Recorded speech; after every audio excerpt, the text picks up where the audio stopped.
Okay, I'm back. And I'm in chapter 4 now. Managed to escape from that god-awful place. Oh, that's interesting. Who am I going to have in my party now?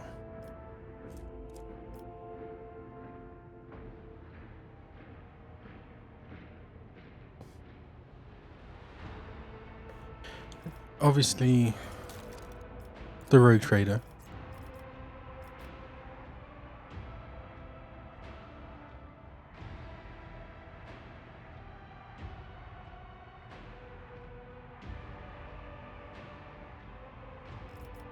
What do I get though? This ability can only target allies who have enemies adjacent to them.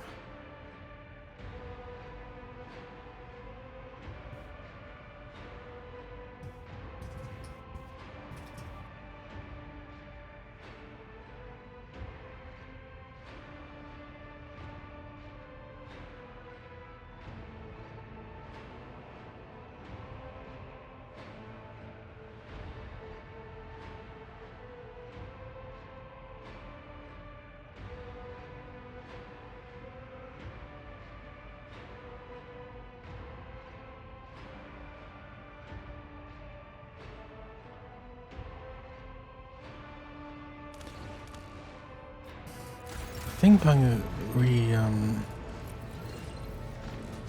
respec. Yeah.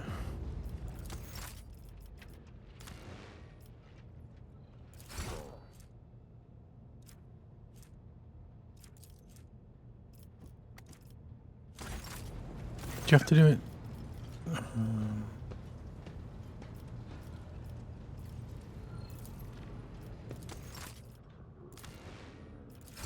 There we go.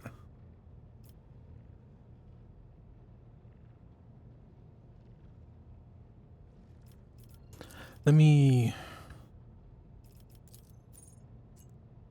Yeah, let's try redoing her a bit.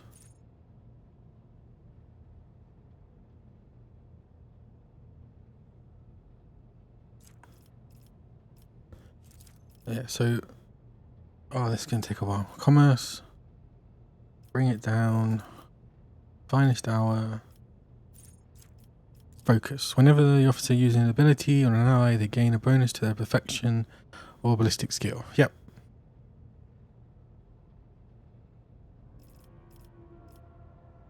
And then I think fellowship. And then we double down on fellowship.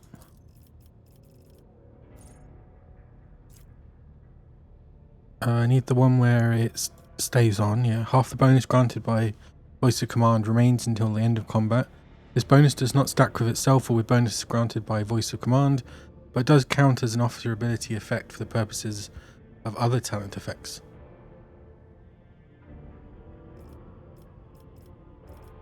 And then more fellowship. Area of authority because it gives more resolve, which I think is useful, right? Oh yeah, it's more momentum, yeah. And then they also get an extra turn, an extra action point.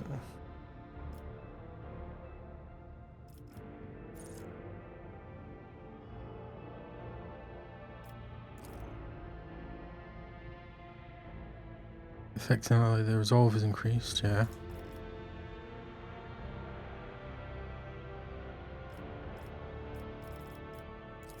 Area of authority immediately grants momentum to the target equal to the target's resolve. Okay, yeah, and we're stacking resolve, so...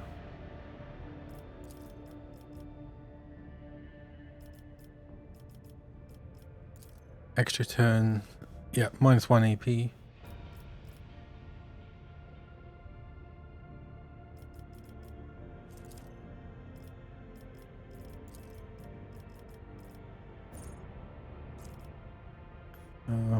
We want to start sooner.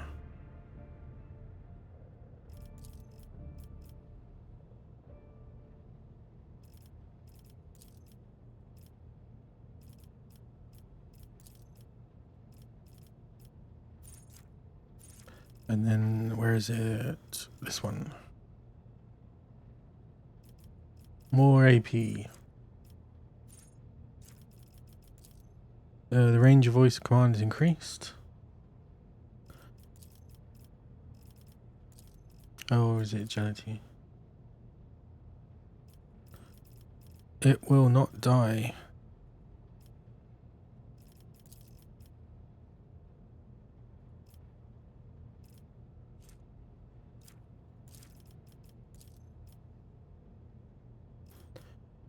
Okay, and then Master Tactician.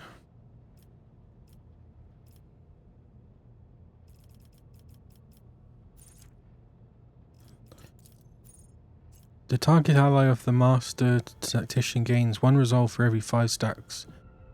The targeted ally... Linchpin. Oh, so this is different. I think I got Inspire last time.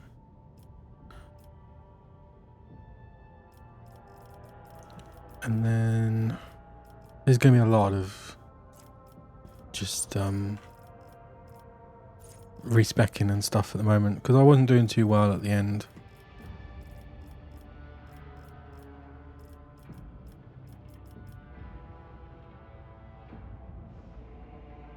Am I... what? Hidden advantage.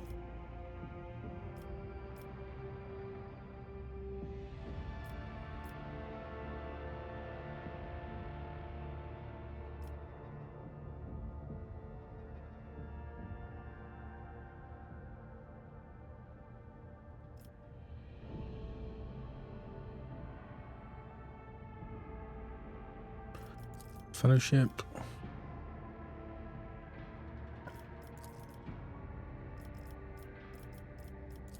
Use Linchpin now spends only a quarter, yep. I keep losing my Inspire. The target gains plus 5% damage, yep. I must have gone completely wrong.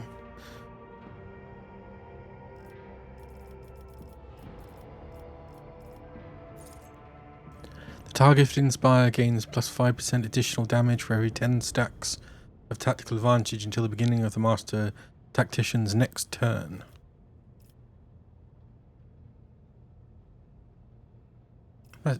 Wait, yeah.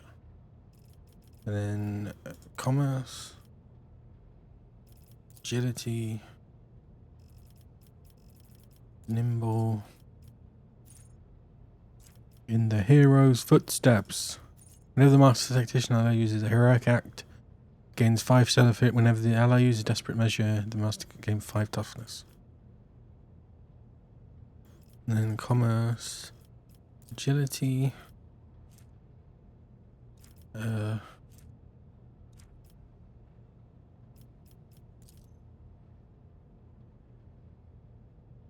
Can be used multiple times per combat.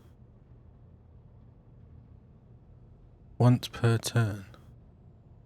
Okay.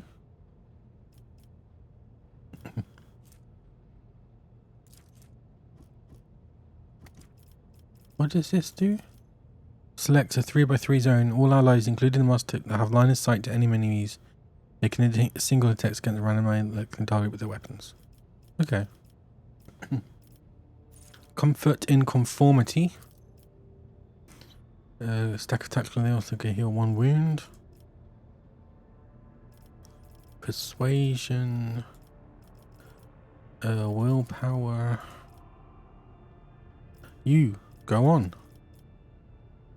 I think I got too many of the noble things. Fervor. Ooh. Equal to 20% of their maximum wounds. Gains resolve stacks.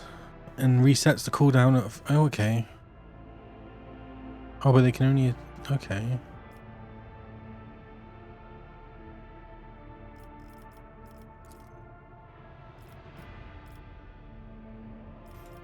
Willpower... Corrose... Nerves of Steel. The allies gain momentum, they gain... Yeah.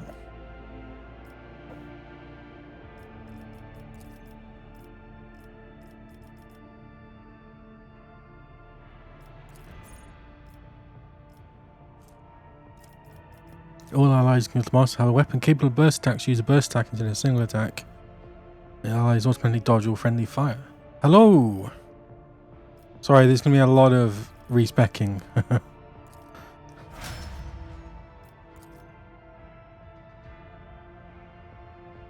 Yeah, that's good. It's bloody hot again, though. What happened to chapter 3? I finished it. It was a lot shorter. I think because chapter 2 you could fly around, whereas chapter 3, I basically spent it in one place, trying to get out. And it almost went terribly wrong at the end. Just because the boss was difficult. Extra turns deal more damage. Be vigilant.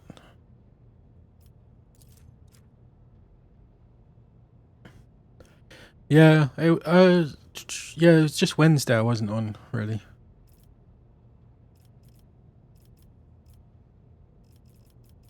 Commerce.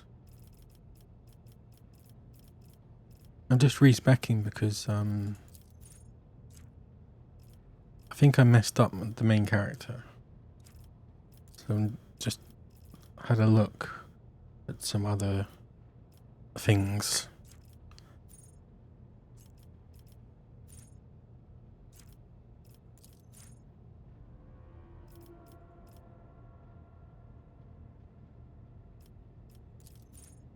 Move. The officer immediately became more MP during this extra turn. Ignores attacks of opportunity.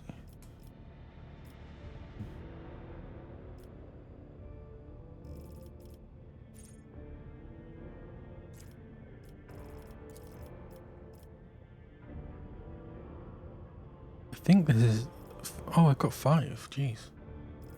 Attention. After an ally takes an extra turn, they get extra defense. Lovely. Stand resolute.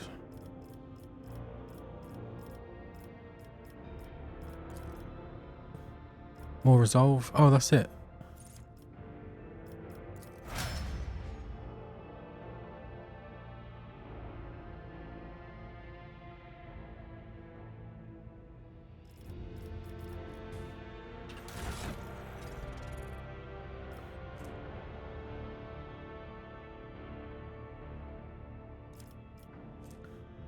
Okay. Light armor.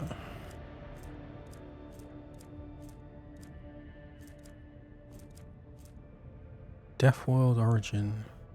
Why is there no like Imperial stuff? Base armor. Dodge if... No, that's not going to work.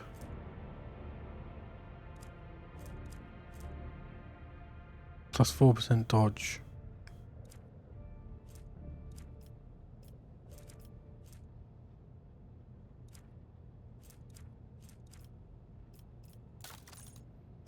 Weapons are kind of irrelevant.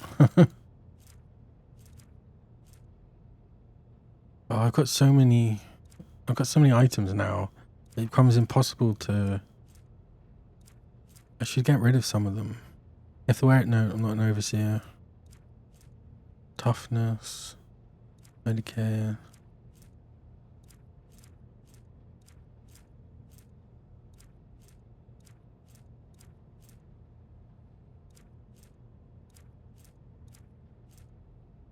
If any of the wearer's characteristics are more than 100, all characteristics that are less than 90...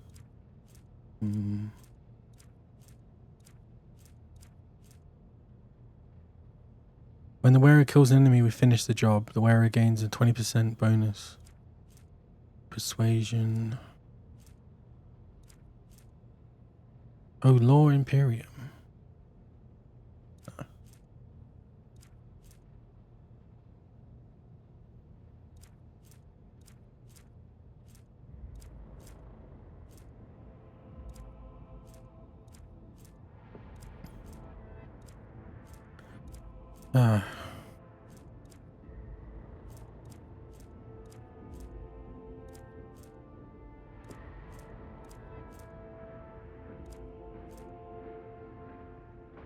plus, oops.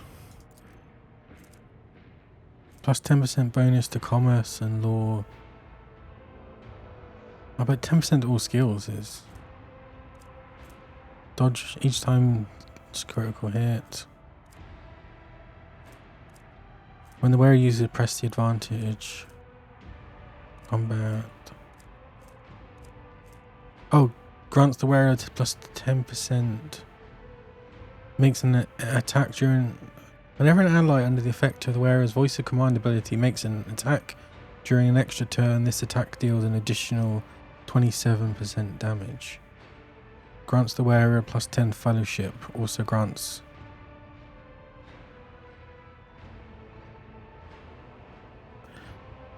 both of those are quite good, actually.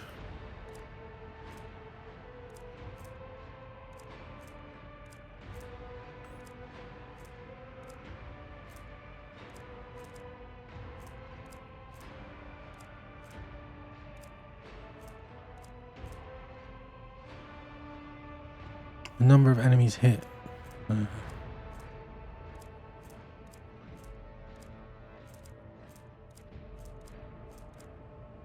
I think these are all rubbish. Yeah.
I installed a mod that makes it free to respec.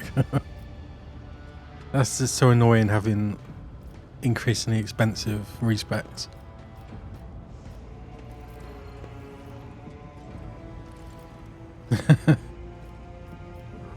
Where is it?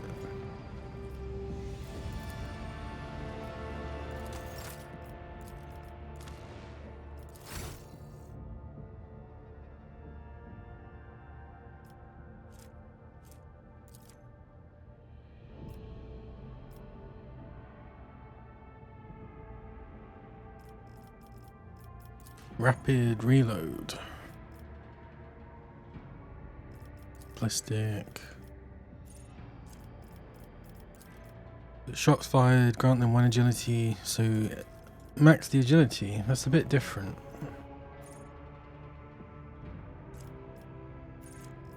Rapid fire.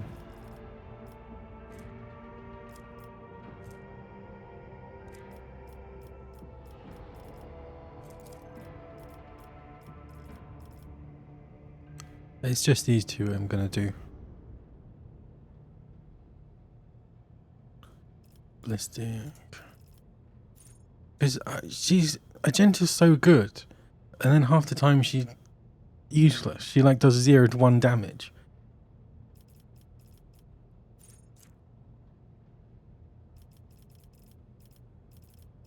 Unfaltering fire. Rapid fire, no, yes. This is all the same. 2 until the end. Oh yeah, more rate of fire. Fired up, deals damage, critical rate, more crits.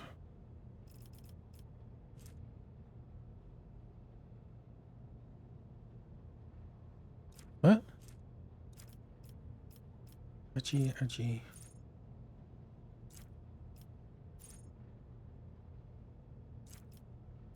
Oh, I did it wrong.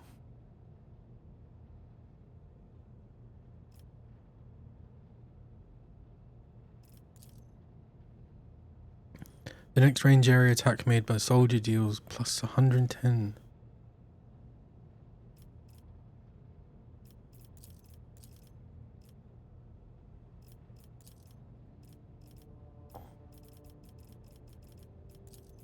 The devotee and their allies in the area of effect of war hymn or furious recital 2 damage for single shots.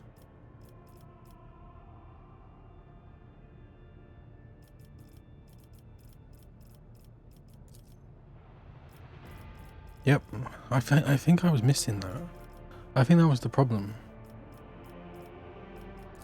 Because this gives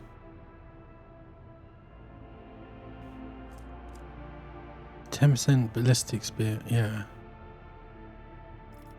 So it undoes this. 10% penalty to ballistics. You get it back, you get some crit. Oh, it's until the end of combat as well.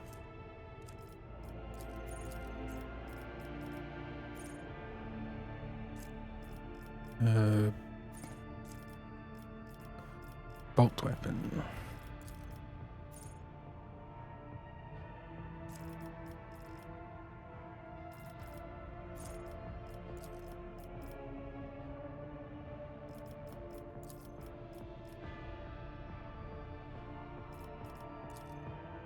Harder to dodge, 10% armor.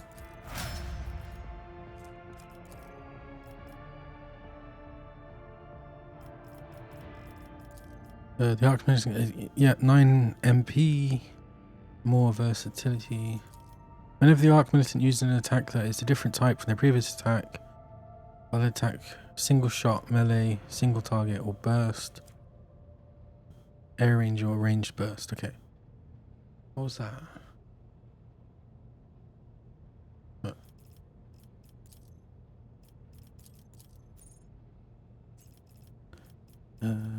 Discipline. 1 stack of versatility whenever you get an extra turn. Steady superiority until the end of combat, can make 1 additional attack. Yep.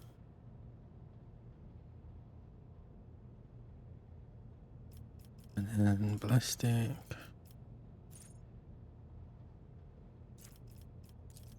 When the art is on the effect of Reckless Rush, their attacks do not cost MP. Lovely.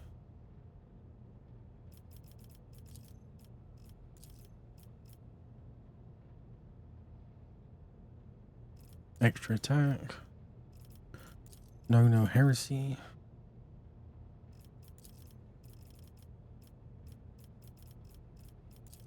Every round, the first single target ability used by an ally grants 1 action point to that ally. Agility.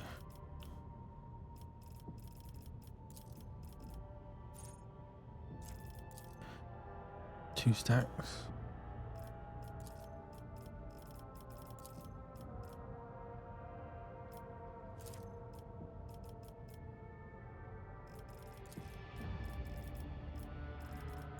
This is the one that I forgot to get.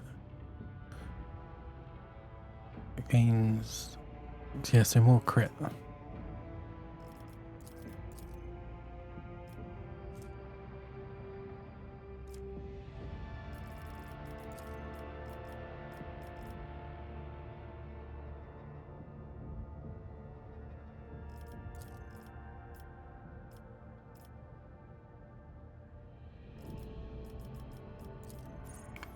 Confident approach. Instead of the usual bonuses, you get dodge reduction and parry reduction. Ignores. What's cautious? What's the default?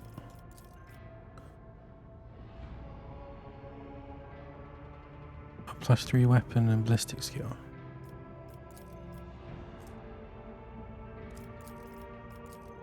Whoops, nearly messed that up.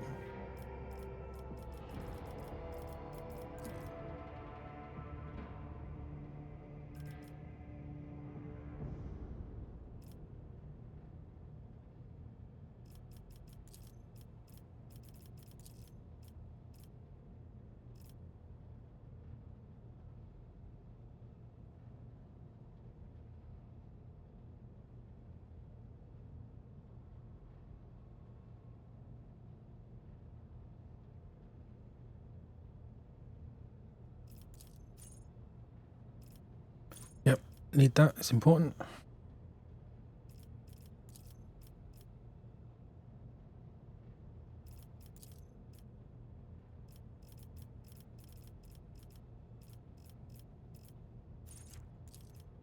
Heavy weapons deal +1 and 10% damage and ignore 2 deflection.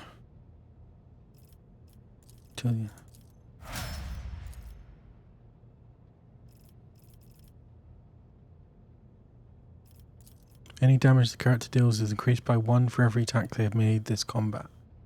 Lovely. Muzzle velocity. The first hit of each ranged burst attack deals additional damage equal to the weapon's current rate of fire.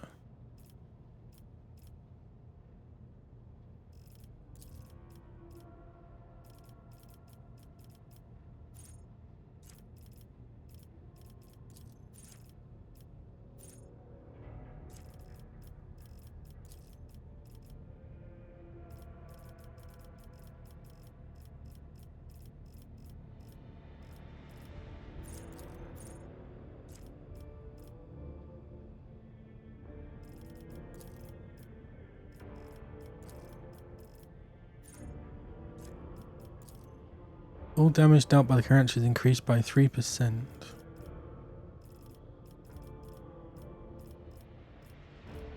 Ingenious. Enemies that were forced to make a resistance test get a penalty.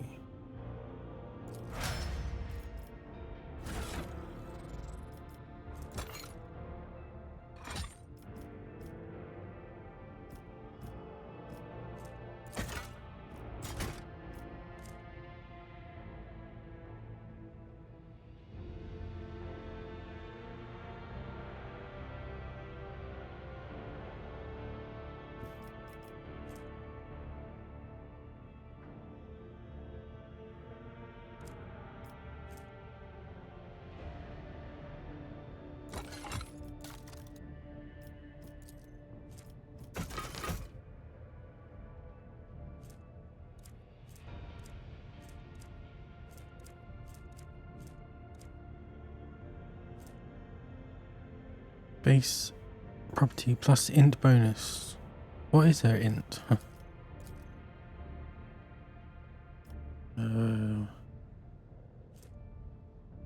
Plus 30. Is that right?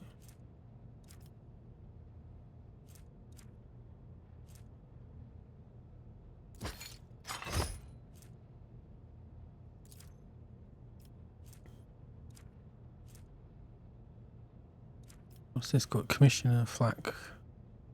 +3, oh, that's useless.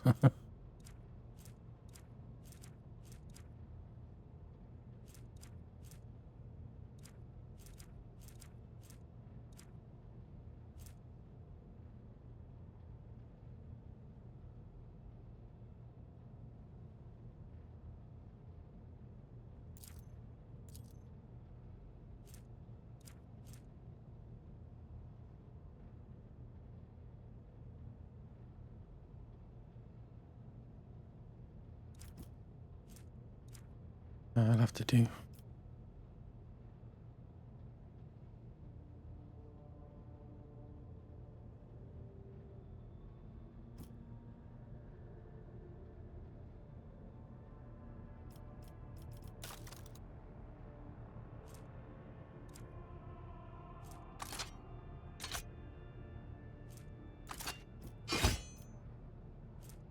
The exploder.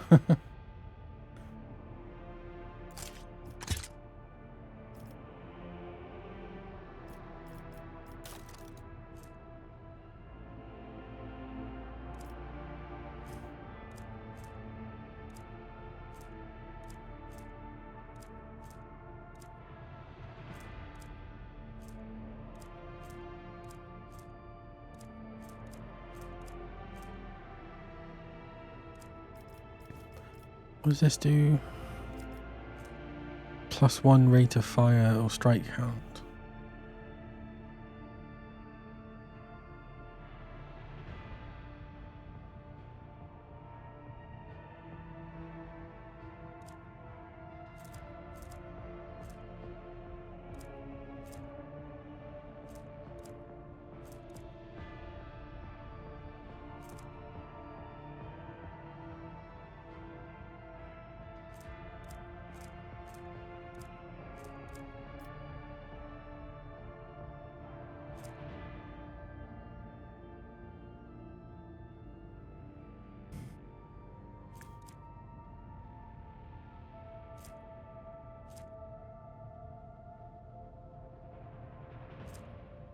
Wasn't there one about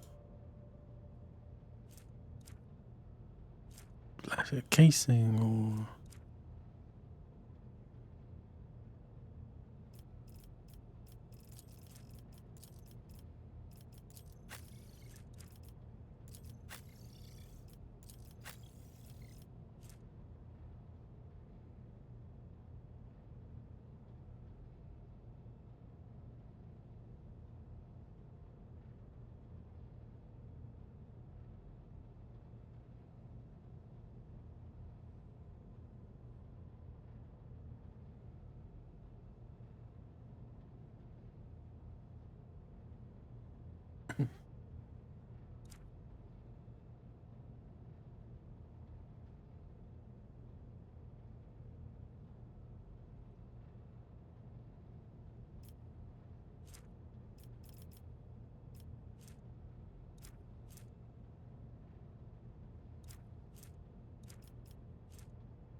Oh, he's got 2 ranks. Perfect shot. The operative gains plus 25% cover efficiency.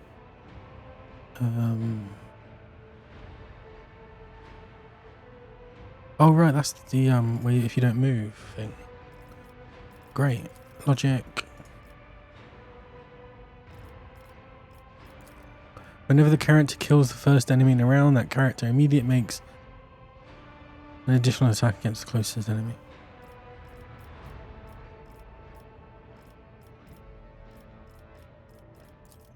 Whenever the bounty hunter scores a critical hit. Yep.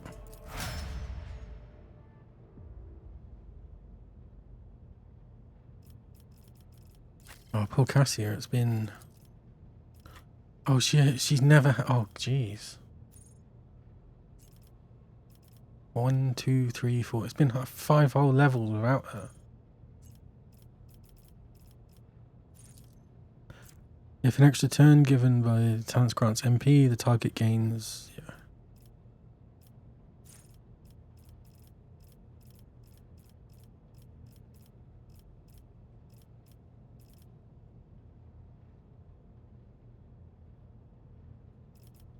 Hmm?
Enemies reduced. Okay.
Duh, duh, duh.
I haven't got new stuff in a while.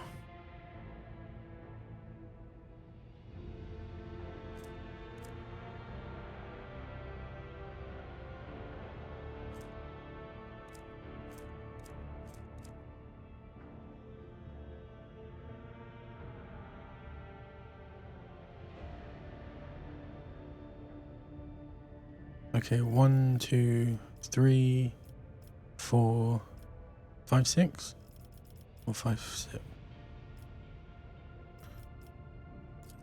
Definitely going Hendrik because he's quite cool,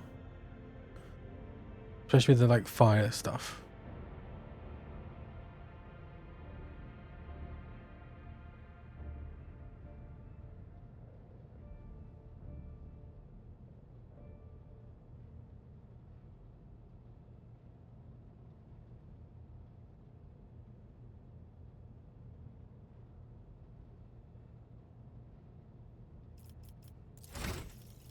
Let's quickly do this because he should. Oh no, he's got 5 as well.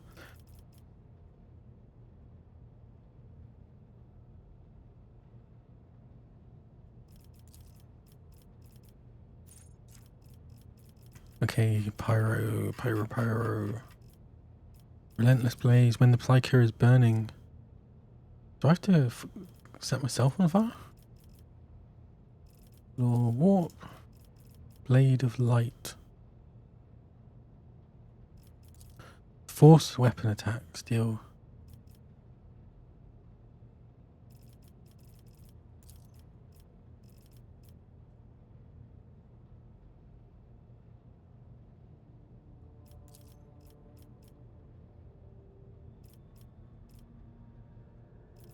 Oh, here we go, finally.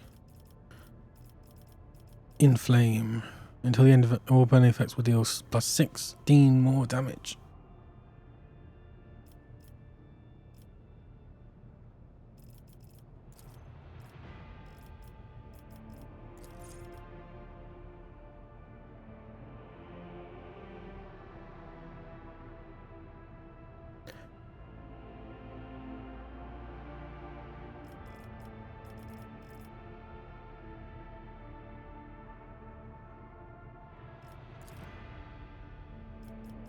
I think I do have to put myself on fire. This is a force sword, yeah. And he's got his oh wait. If he does more damage on fire,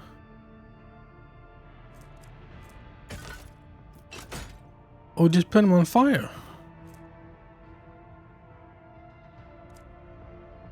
Oh, and he looks so cool as well.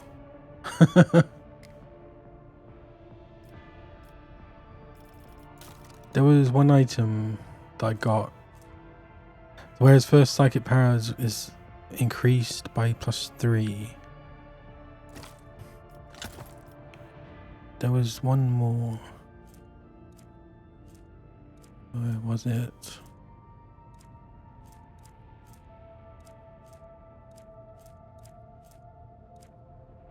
What did it even look like?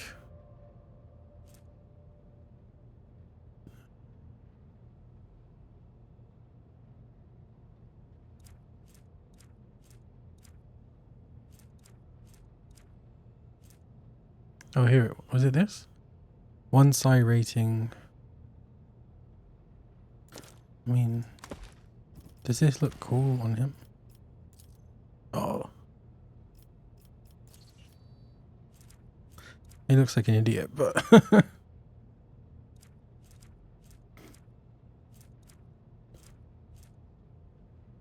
The target gets a +2 stacks. Why not? There was something that did psi damage or something.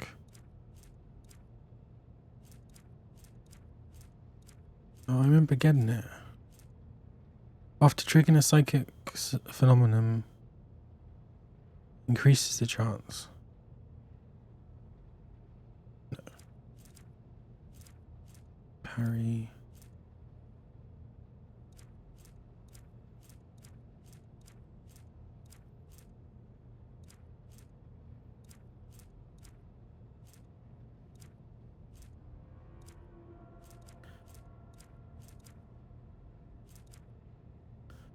Oh, it's not going to be...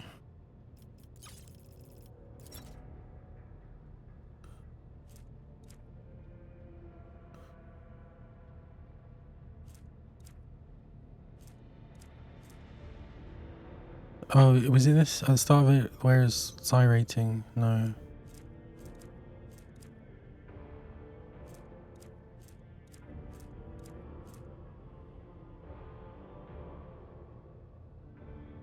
Maybe it's that. Oh well. And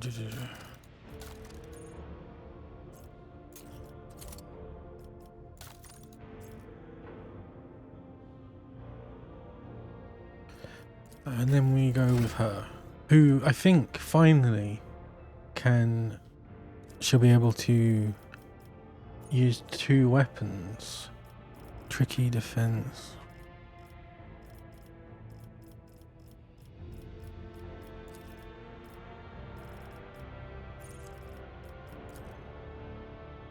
Yeah, see more attacks.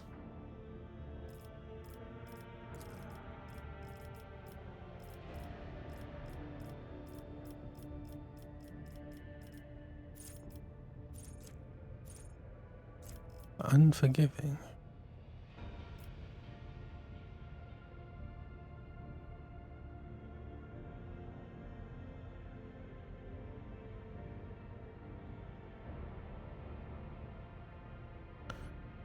Why?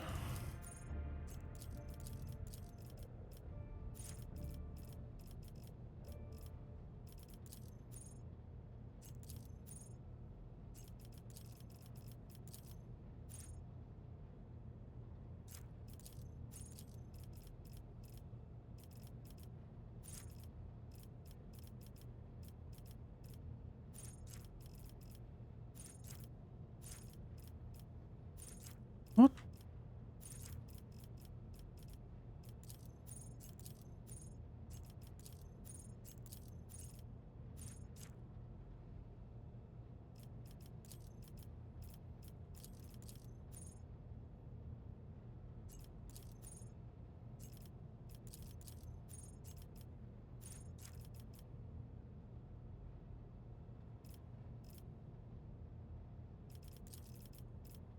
Oh, here we go. Drakari. Okay, finally.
Primitive sword, primitive sword.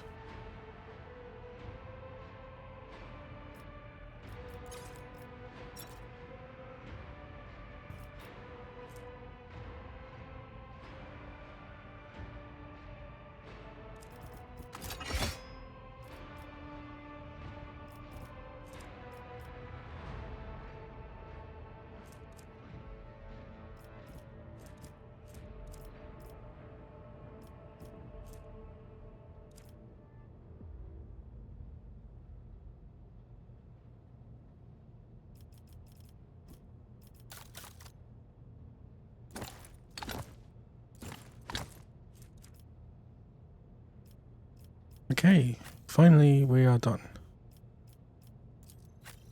Oh, except she needs some gloves.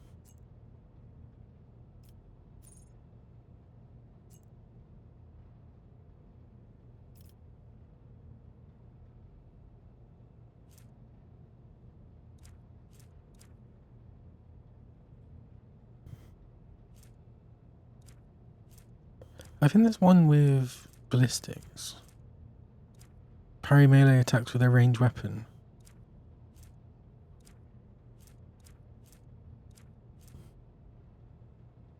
Decreases the recoil. What's the recoil? Recoil 40.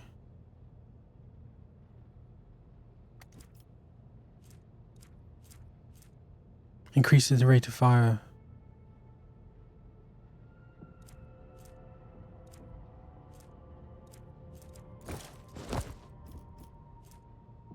Let's see what that's like.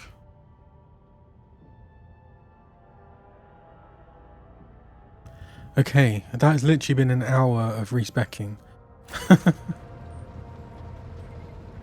Wait, where am I?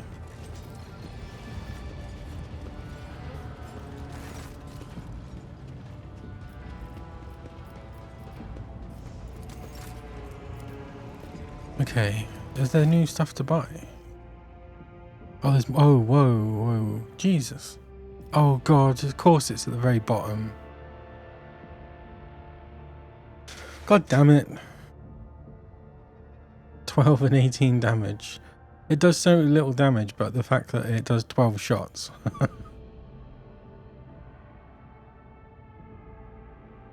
Oh, and each kill increases its rate of fire. Rank 37. Jeez. Oh wait, that's... Whoa. I've got a lot of stuff then.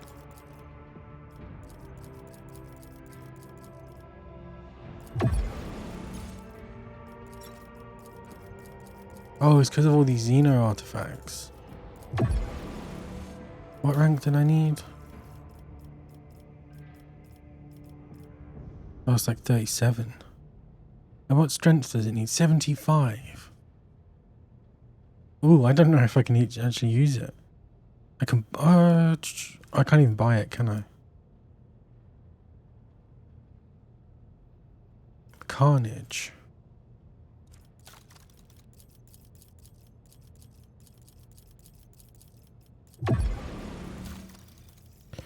$34...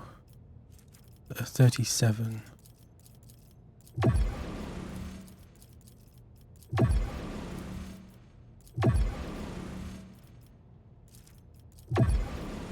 Oh, so that's maxed out. Lovely. Bone Shatterer.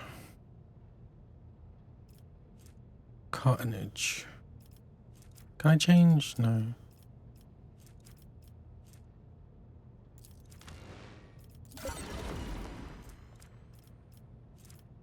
Demolition instructions. Coercion. Astronomicum regalia.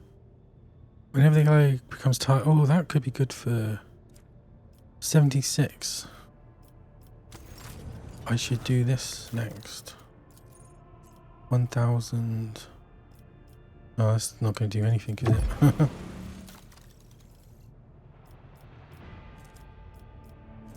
Oh, I can't even buy what I've got anyway.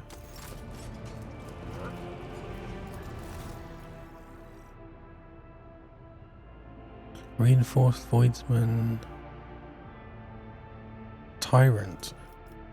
I need... Oh, I don't really need that. Inquisitor's Badge of Operation. Breath of Purgation. Stalking...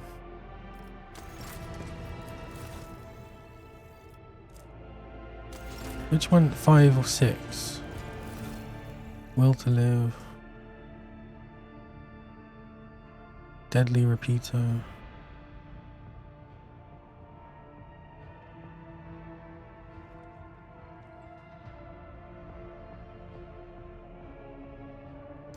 Omnisia's Providence. That seems like it could be a bag of stimulants. Oh, Soul Pattern. Wait, is that... There's the pistol here as well.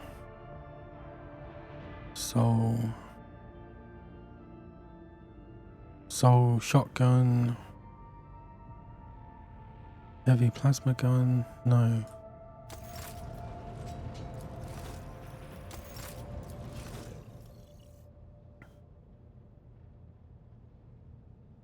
Dragon scale power armor. Hymn of the Undertaker. Staff of Righteous Pyre. Wait, I was getting something. A Psyker's breastplate, yeah. Warp guide. Heavy xenomesh.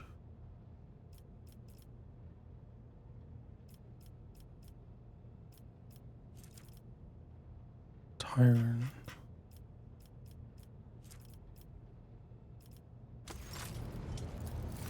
The wrap here is so hard to get.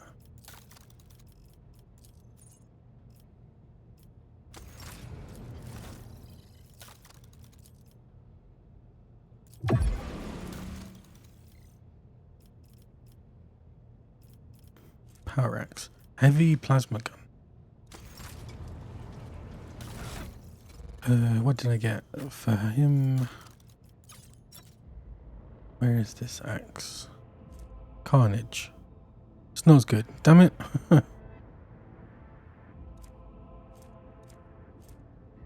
Thunder hammer.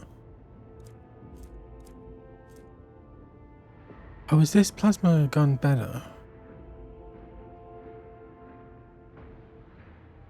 I think it is, isn't it?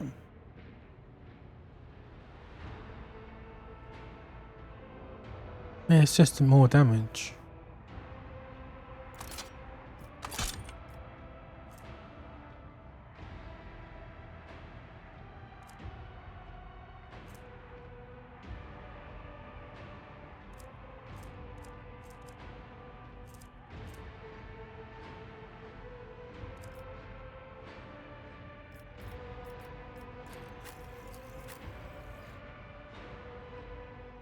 Okay, oh yeah, I need to talk to him about...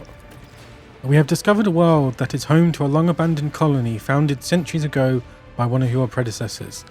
A ship was sent there carrying several thousand colonists who were to restore the derelict settlement. After the ship entered its system of destination, contact was lost with it, and its fate unknown. Perhaps you might like to investigate the disappearance of that vessel personally. In addition to that, your ladyship, pirates have presented a serious problem for your domain. For centuries, a group of bandits, headed by a ship called the Elusive Contempt, has been raiding cargo vessels on their way from the Protectorate's most plentiful extractia. Their ability to deftly escape pursuit by patrols has allowed them to operate with complete impunity. The pirate's flagship has been spotted in a nearby system. Your ship, Lord Captain, is sufficiently powerful to finally chase down the brazen scoundrels and bring them to justice.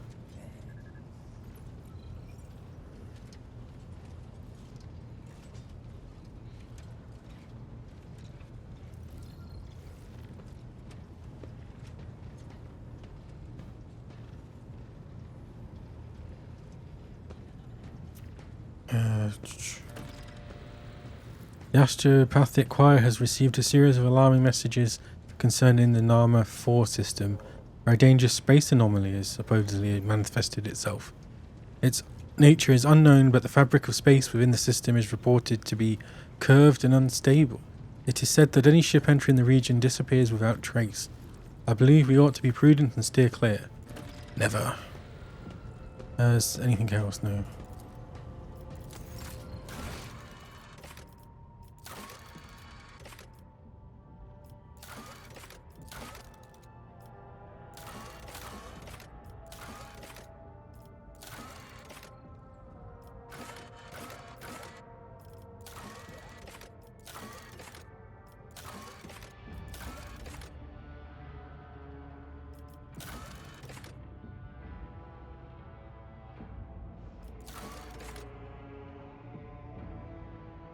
Why don't I have... I guess the Gentas isn't now? Oh, so many things to check on. Oh, I can't... Why can't I do...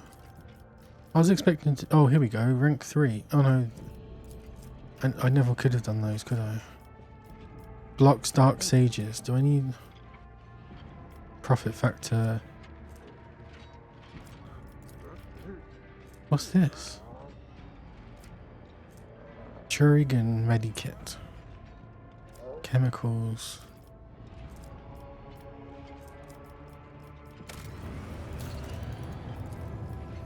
Yeah, the motive force is life.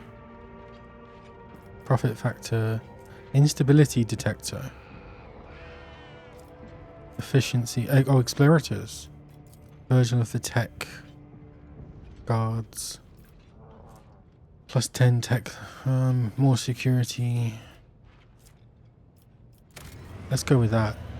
More profit, more rep.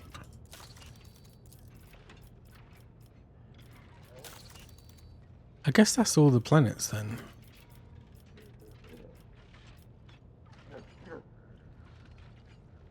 Yeah. I got both of them as well.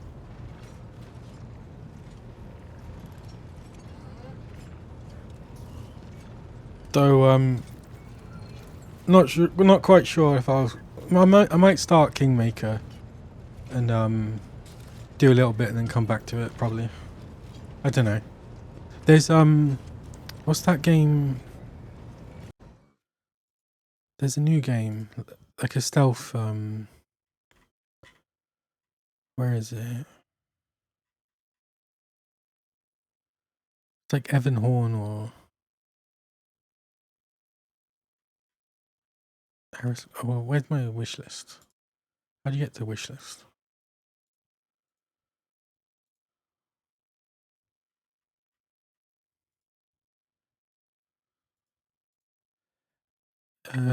Eric's home. I might get that as well. It's like a tactics stealth sort of game where it's like isometric. Make them get out of there stealthily, sort of thing. And then there was something else. What was the other game? Oh, I don't remember. But I think I might play some of this on the weekend. If Rogue Trader gets a bit much.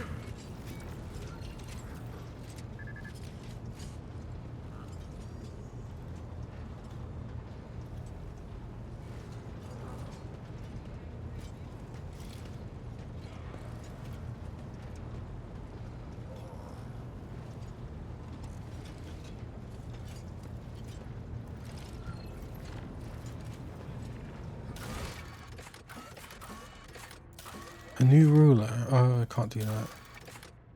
Yeah, I think the only thing I've heard is that what was his name? Mortismer or the YouTube 100% reviewer guy. I think he just said that it was it's not replayable. Like it's quite single solution. But that's not necessarily bad because it's kind of rare that I replay games anyway. There's too many new ones to play.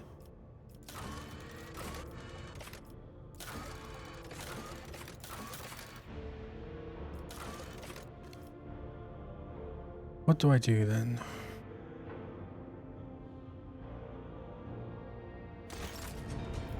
Just fly around for a bit.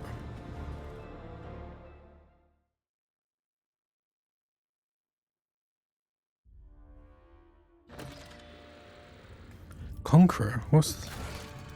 Holy crap. Do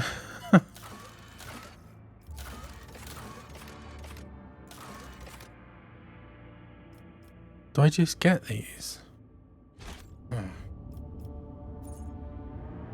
Where am I? Janus, yep.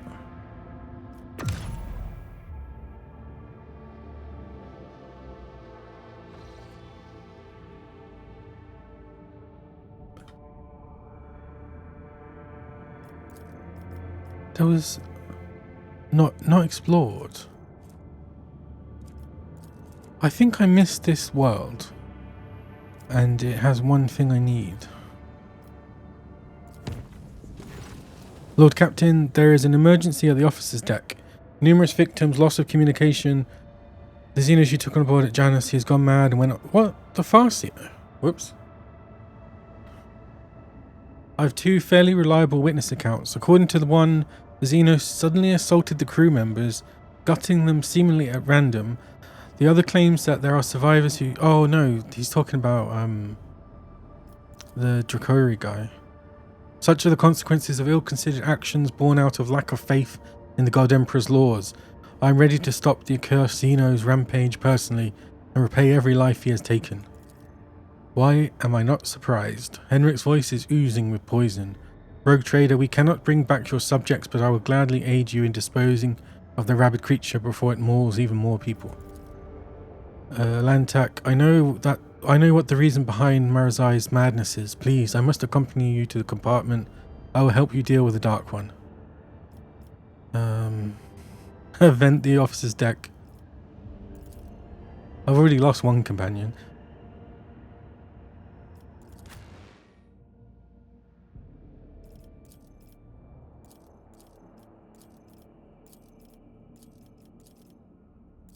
Oh, I've got to take her, haven't I?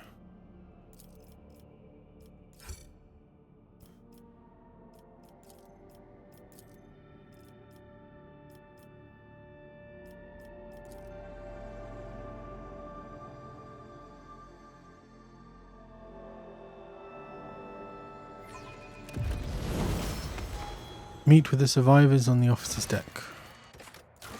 Hey, that's not...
Okay, I'll finally do something.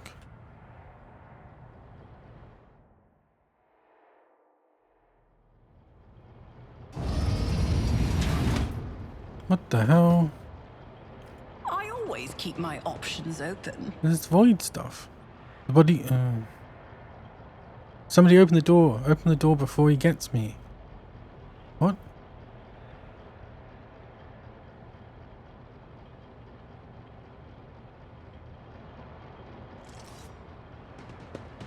This could be an opportunity.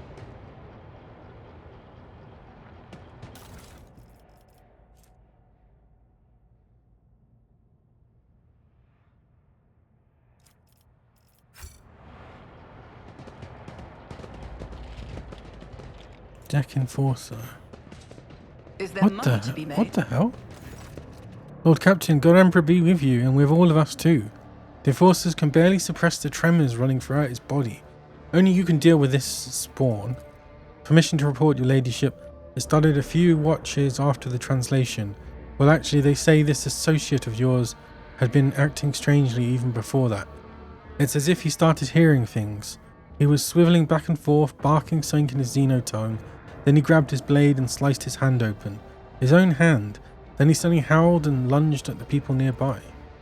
The voice of she who first, Elette turns pale. He heard the call.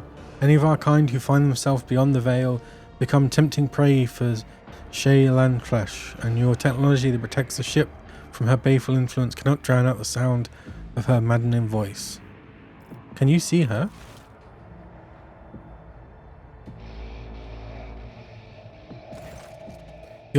See who? Oh god. Oh, the Xeno. He's holed up in there. Oh, the victims. Heading inside. Let's go. Who is this? Is the ruler of the vessel and the mistress of the lost child? Come closer and let me get a good look at you.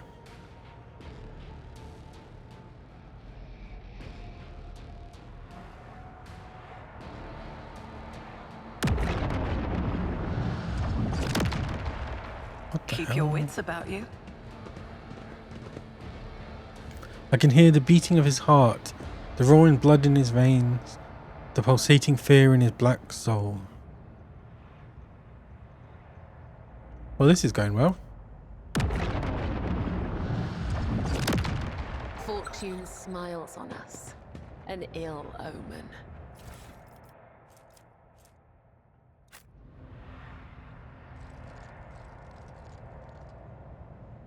Demolition. Who is the demolition person now? Pay attention. I always have a backup plan. I woke up with a feeling of wonder, as if a field of flowers was When the time blossoming comes for me nearby. to step into this A world, child was saved he will be from waiting death. for me. 1,000 heretics were burning alive, begging, sobbing, and howling. See? Oh my right god. there. Carry the Emperor's will as your torch.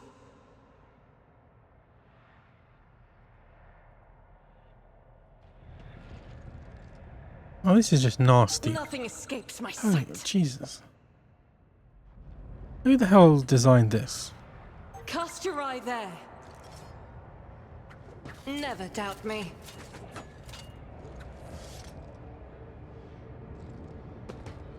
The Emperor favors me today.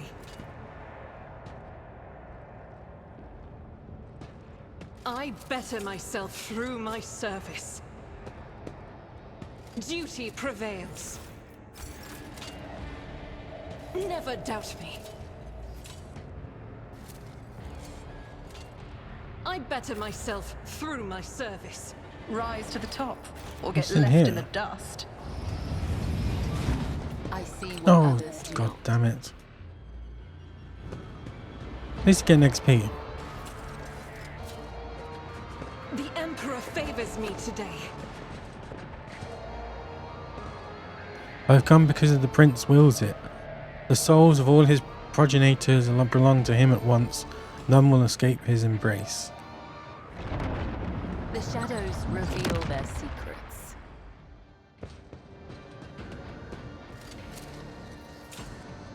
Duty prevails. Always keep your eye on the prize. Marazai jerks his head up when you appear. His already gaunt face is tightly wrapped in pale grey, parchment-like skin. His teeth are bared feverishly, and his dark eyes have turned into two pitch-black mirrors that could show your reflection clearly if you were to gaze into them. He opens his mouth, but instead of words, an unnatural rasping hiss comes out. If this creature ever possessed intelligence, there is no sign of it left. At last, the resonant voice that has followed you on your journey through the deck sounds like it is coming from every direction, chilling you to the bone. At last we meet, my poor child. Look at him, mortal. Look at how he yearns to return to the one whose caress his kind rejects so stubbornly. Come, child, follow my voice, and my prince will grant you all the bliss and torment in this universe. Elette exclaims something in the Eldari language. The excludiator fails to process her rapid and elaborate speech. Without waiting for Marazai's response, she turns to you. My dark kin has lost himself. in the fight against the pull of she who thirsts. Allow me, Elantek, however great our differences are, however dissolute and depraved the dark ways may be, I cannot blind my eyes and let Shailanthresh take him. The warp spawn laughs musically. Sooner or later, all of his kind will step into my embrace. The prince is patient. The prince knows that every Ardari's soul is already his. The Demonetta's voice suddenly forces itself inside your mind. But if you let me get close to the lost child, if you lull him into letting his guard down, my prince will reward you, Pandora. The soul of this pathetic Xenos is a small price to pay for the blessing that comes with my master's favour. I will bring him to his senses. The Drukhari stares at you without blinking, teeth still bared, his frenzied expression frozen like a mask. You hear hissing again, this time lower and angrier than before. This unit has received a sign from the Omniseer. Pascal points at the metal platform beneath Marazai's feet. The transfer plate upon which the Xenos has so short-sightedly made his lair can be refigured to send a short discharge of the motive force. This unit could use it to impart a modicum of reason to this crazed creature. Marazai, can you hear me? Let's talk. Your confident voice reverberates throughout the metal room. The Drukhari blinks, then blinks again. The mirror-like surface of his eyes seems to ripple as if something else is beginning to surface, apart from the soulless reflection, something vaguely resembling awareness. Look closely at him. The Xenos is turning his head back and forth, surveying the room, but still watching you.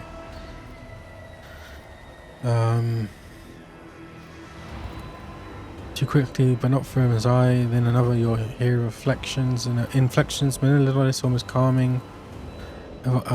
Coercion. What about that great talk of great Adari race? If only you could see yourself now, you worthless, cavaliering beast. A marriage was all it took for you to soil yourself. Marazai blinks, and his eyes ignite with a familiar look of fury and wounded pride. I will rip out your tongue and make you swallow it piece by piece along with your own teeth. The air behind Marazai ripples, and you watch as Demonetta's faintly visible silhouette bleeds out of thin air. Marazai behind you. And he clangs against, he crouches and shoves the shrieking warp entity away from himself. No, you are mine, Marazai, you are mine. Okay, let's see if that hour was worth it. Mercy, and I will grant none. Deck Enforcer.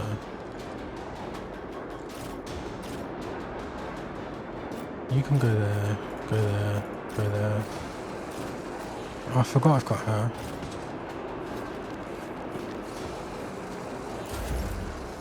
Okay, Cassia.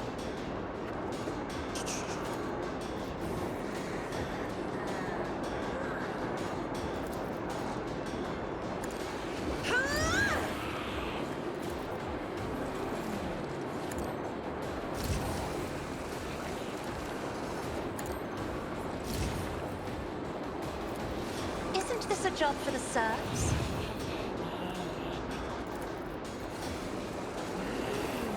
If I may, I'm not accustomed to being ordered around. I am unsatisfied. All enemies in 6 cell radius. I am a navigator. Whoa, what the hell? I did not expect that to happen. That's kind of screwed me a bit. Isn't this a job for the serfs?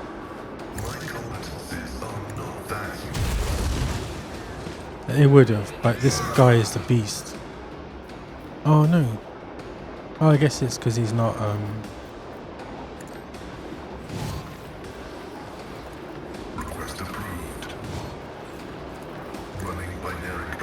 It's not really his turn, is it?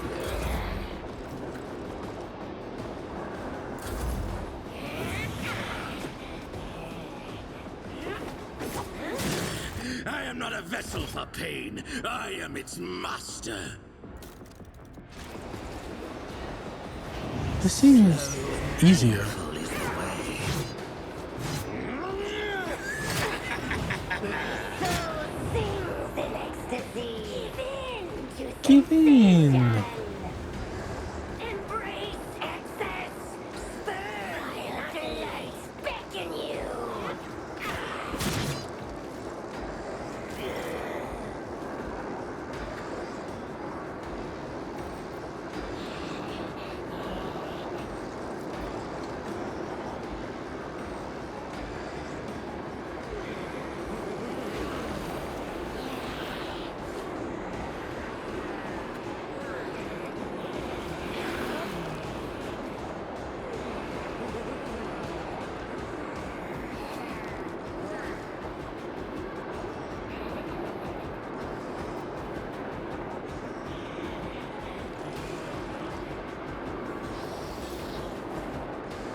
Damage to bulk.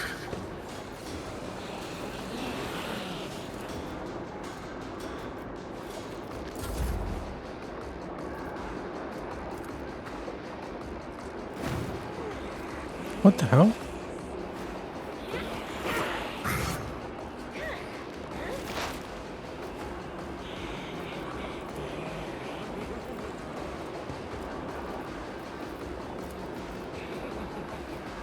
I understand. Beyond the veil. Oh, it's so confusing every time it comes back on to Pascal.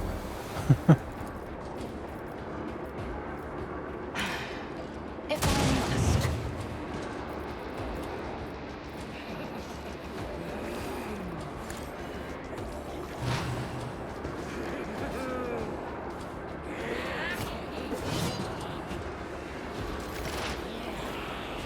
Okay, this is his actual turn now.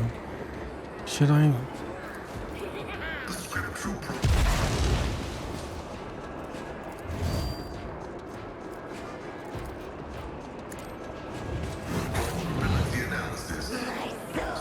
Sings in ecstasy.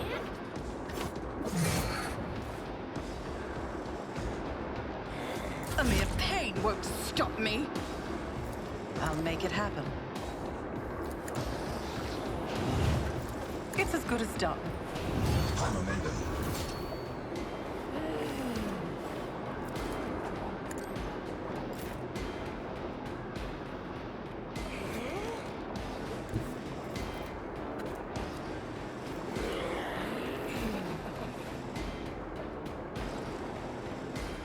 Oh wait, why can I move? Rejoice in battle!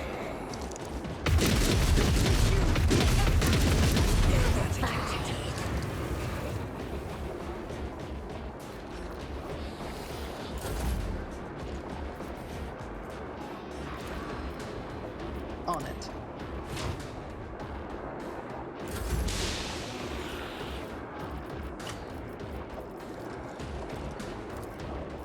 If I may,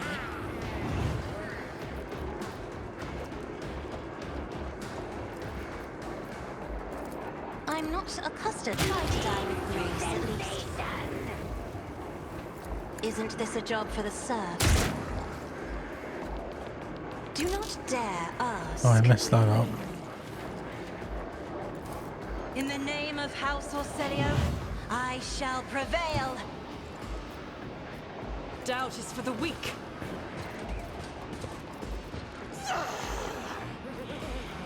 Faith without deeds is worthless. What the hell? Did she just blow?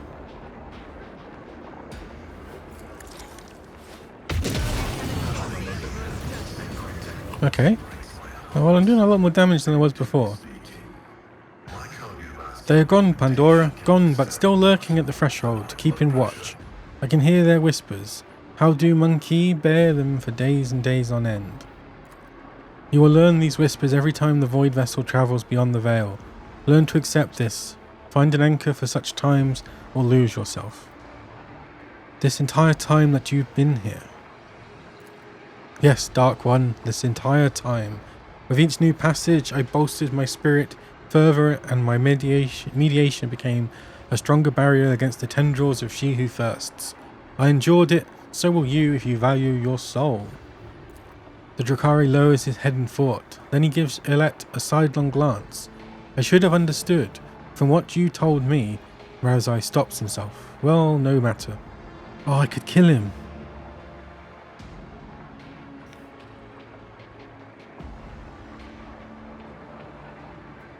Oh. Your presence is causing me a great deal of grief, Xenos. Your kind steps beyond the veil with nothing but your crude technologies and prayers to a deaf god, and you expect those such as I to rely on such paltry protection from the terrors of she who thirsts. For throne's sake, Lord Captain, why are you even listening to him? That there Xenos worse than a wild beast. How can a ship that sails the god... Oh, God. Should I kill him? Technically.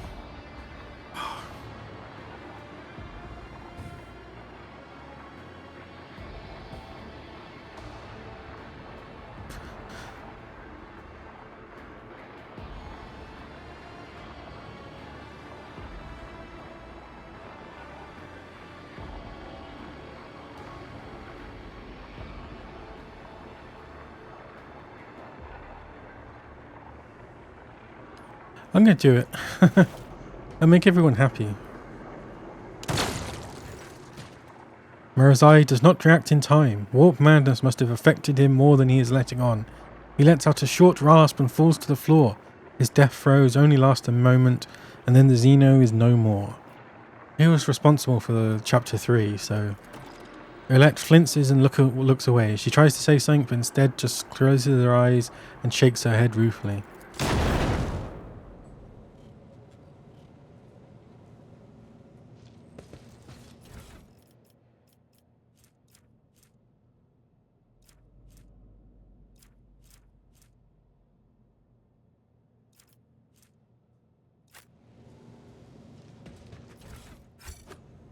I'm probably going to regret that.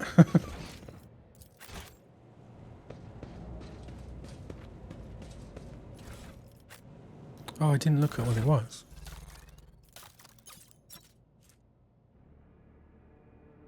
All allies in the target combat area. Ooh.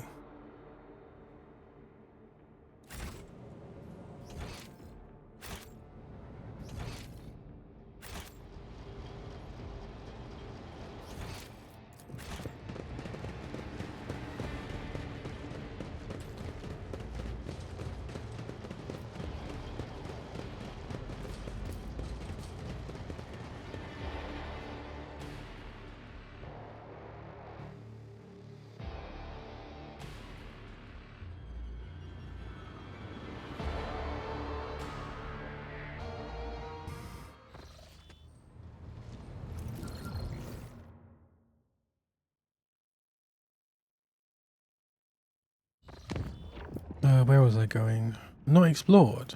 Wait, are there new planets?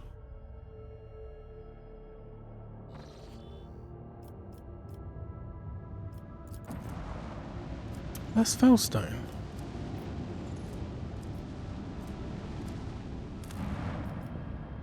Oh, 7 plasteel. Why does it say not explored if,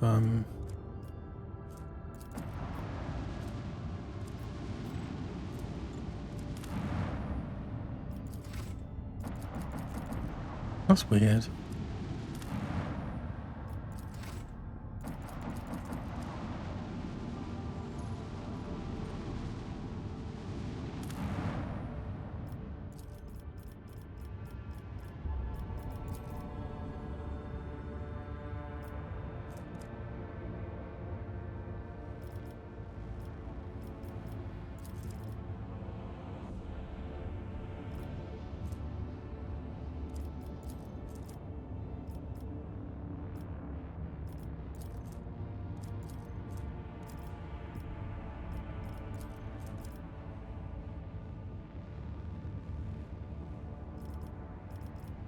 One of the projects has been completed.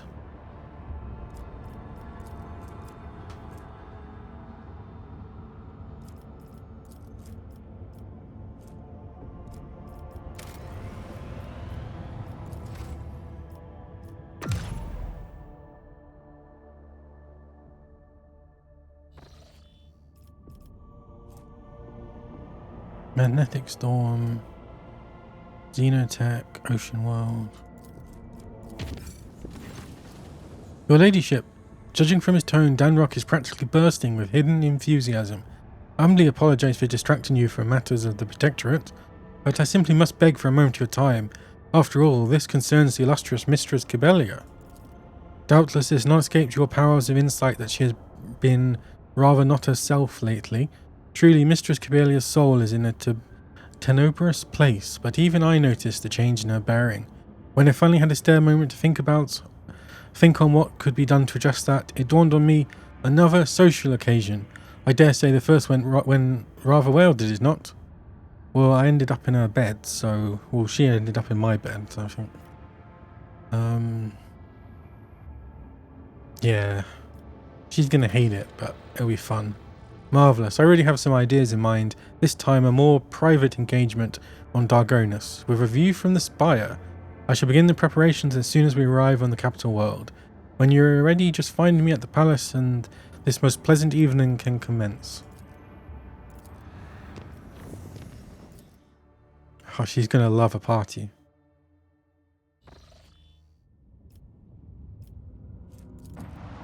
A magnetic storm.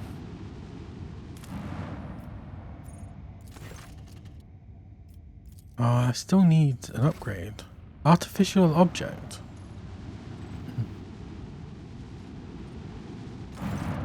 All usual noises on the bridge cease when the shadow of a gigantic void ship seemingly appears out of nowhere. Sails past the stained glass windows. It seems forlorn. The hull is tarnished, the lumens are dead, and the windows are broken and shrouded. The Augur crew can't recognize the signature of its silent engines. They only manage to shed some light on the decrepit hull and make out the faded name of the cruiser, Queen's Lament. The Voxmaster report breaks the somber silence. The bridge has just received a Voxcast from the dead void ship. Accept the signal. Big Disc conducts a full Vox system check and reports that communications are in order, even though only eerie, unnatural silence can be heard through the Vox. Worried murmurs sweep across the bridge.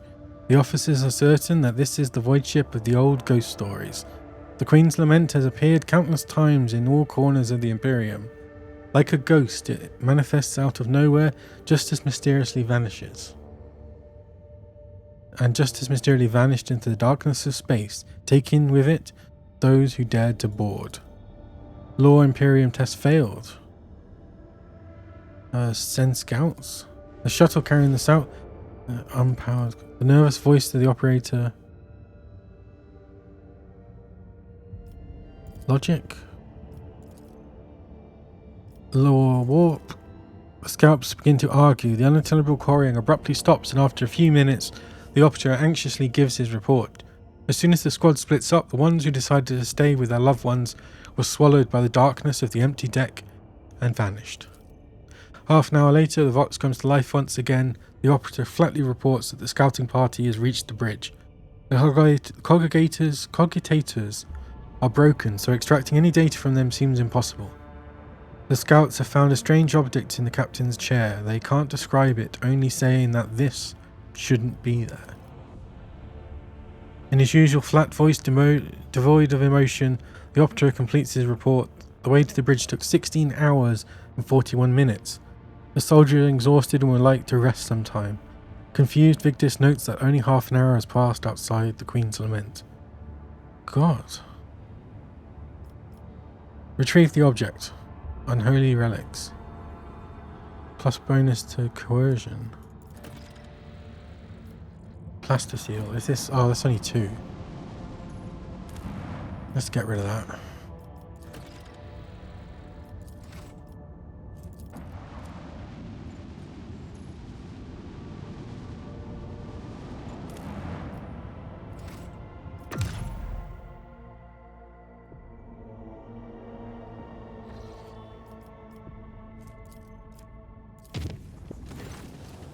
God, more! Lord Captain, an urgent message. Our forces have arrested a dangerous saboteur who attempted to gain entry onto the bridge. This incident may be worthy of your attention. You see, both the saboteur and the circumstances of his capture are rather strange. I think it would be reasonable for Omega Pascal to take a look at him as well. Ah, let's go. Very well, speak to him.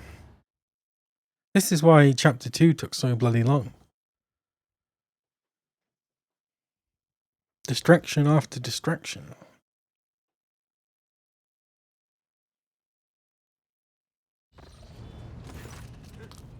Oh, it's Nomus. The group of servitors, whose movements are suspiciously well synchronized, stares at the towering prisoner. You do not need to hear, then speak to recognize Nomus, who has seen fit to attend the interrogation. The captured men, if he can be called, the The captured man, if he can be called that, looks positively gigantic next to the enforcers at his side. Deadly-looking metal gleams dimly beneath his faded crimson robes. His hands are folded obediently, and his mechadendrites are perfectly still. I grant the master of this vessel cathedral and offer my humble apologies for this unbidden intrusion. My apologies to you as well, brother. The interloper inclines his head in the direction of the frowning Pascal. And, of course, I must beg forgiveness from you, Great Spirit. It was not my intent to desecrate your temple. Tell me who you are and why you infiltrated my ship. My name, if it matters, is Aselpius, formerly a computer general of the Cognizance fleet, now a Liber recluse with the status of Malatech. Malatechs are exiles whose ideas have not crossed the line of heresy yet, whose have come close to it. They are removed from the fleet structure to give them a chance to see the folly of their ways and prevent sedation from spreading. All of that is trivial. My past is nothing but a set of archived data. My lost status is a part of replacement string in the long chronicle of Cognizance fleet. I come not as the priesthood's messenger, but as a faithful disciple of the most holy Amarant. I still don't know who that is. My brother once served as the engineer prime on this ship. He was an adherent of the school of discontinuing the cycle as I am. It has spread that far. It is difficult to discern Pascal's emotions from his tone. I wonder if he is it. I know that my brother perished, but before he did, he sent me a message that told of a journey embarked upon by Theodora von Valentius, a journey through a dimensional gate, an artifact more ancient than humanity itself, and towards worlds unknown. The blessed Amarnat was with her.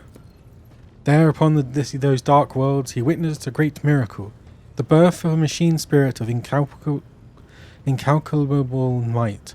My brother believed that his spirit then fell aslumber within the ship like a child in a cradle, not responding to lowly pleas.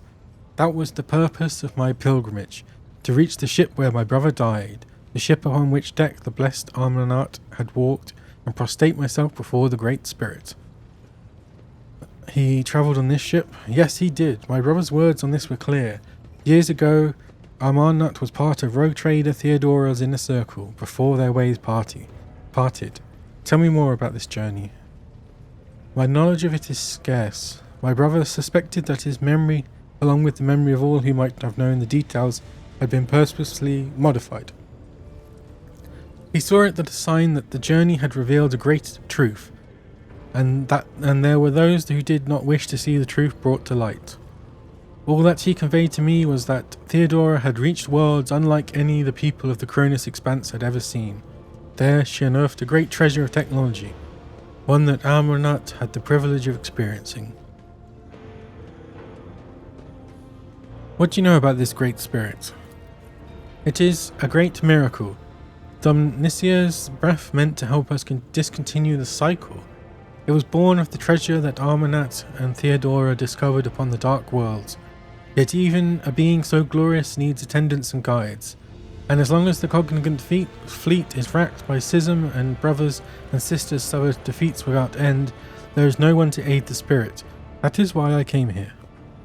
Does the name Nomus mean anything to you? Nothing. He has not come to know us yet. He will if you let him, Pandora. We know. We sense that his words are about us, that the story he told us is our story.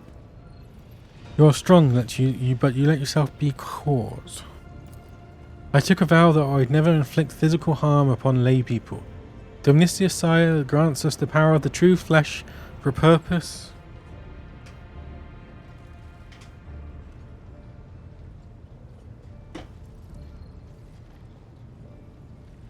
For a purpose other than damaging the frail and blind creatures that are all who have not yet tasted his knowledge. Whatever it is, I will accept it. As will I, and yet I plead that my brother be shown lenience. His story initializes thought. We ask you to keep him for us. Oh,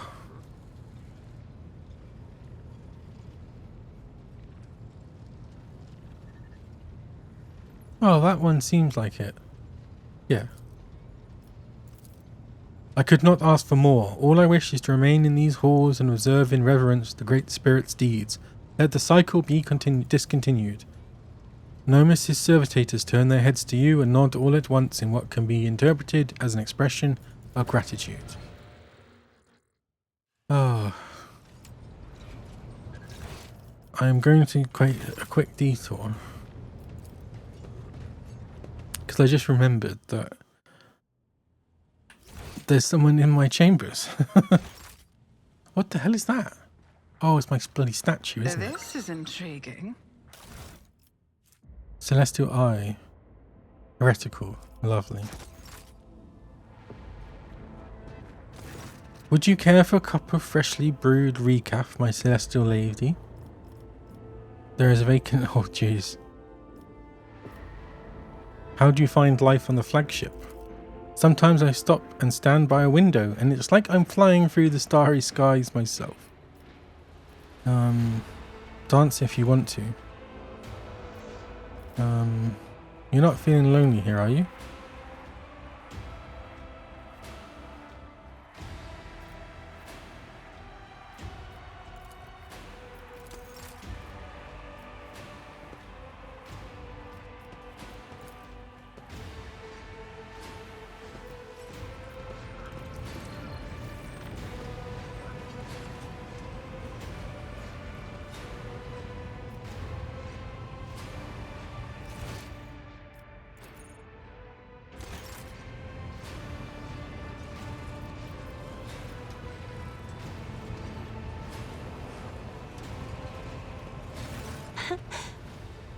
Words cannot describe how boring the bridge is without our stimulating conversations.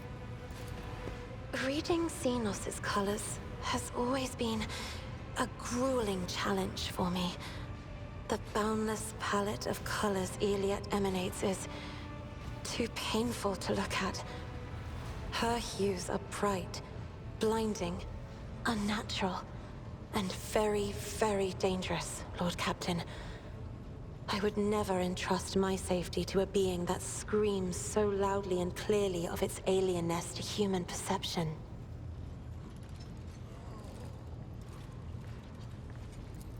I regret that I failed to see Iliad's designs through the prism of my own powers, Lord Captain. But now, I think I'm beginning to understand the Xenos' intentions a little better. Their lies, their fear, their fury. Now Iliad's colors are woven together in my eyes into a single, garish tapestry of alien emotions. And though its shining makes my eyes bleed, I see the way Iliad dissolves into the whiteness of grief every time she speaks of home. And the way crimson flashes electrify the air every time her betrayal is mentioned. Well, she shouldn't have betrayed me. The fire of a rising sun illuminates Ulfar's face. A blaze so incandescent, it is painful to look at. But whenever the fire subsides, even for a second, at once an undercoat of dismal grayness and repulsive green haze envelops his shoulders. No one around him notices it, but I see. The colorful shards of stained glass have risen up and enveloped Magos Haneman in a swirl of speculations.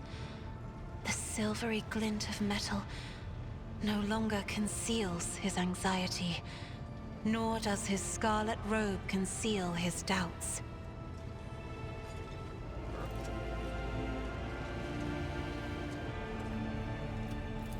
The canvas of Kibella's soul has become a battlefield. I see sparks of acid green doubt giving rise to new shades of regret, pride, and cruelty. They are ruining her former palette of anthracite and scarlet, mixing into ever more murky and frightening colors.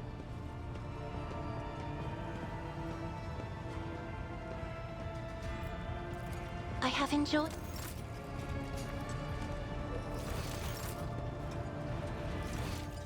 Where's the... Oh, it's here. I need a drink though. BRB.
But damn, it's so hot.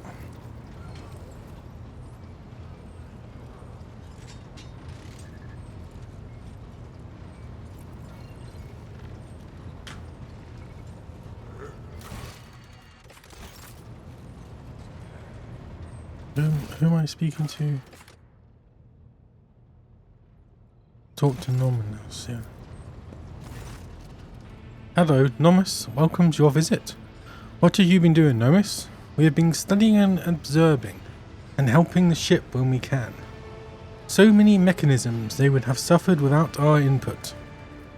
You were in a servitor's body at my Magna Assacio, Nomus, so how is it that you are once again in a cogitator? Nomos are not in a cogitator or in a servitor. We cannot say where we are, but our existence is tied to the existence of the ship for now. So you really are the spirit of the ship. Nomus is silent for a long time, as though mulling over your words. We do not know what we are, but the ship is not us. The ship is our cradle. We may raise from it one day. We would like that. Bodies are not merely shells. No, they are shells. The rasping voice sounds adamant. A human's existence is more than the existence of its shell. This is obvious to us. There is always something more, something that simmers and shines, for which the light, dark light and wicked hunger are always reaching. Enough about that for now. You read the databank recovered from Theodora's cache, and then you said the incident marked the beginning of Nomus. Yes, Nomus remembers. You brought us data sustenance, and it contained a named epitaph. Epitaph? We recognized it. No, not like that. In the name we recognized the place where Nomus originates. What about the research notes of the tech blight that we obtained from the cache on Kiavakama? Incident N872-04 was a ship-wide system failure.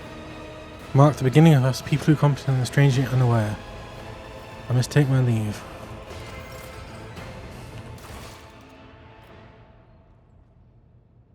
Perhaps the answer will present itself in time.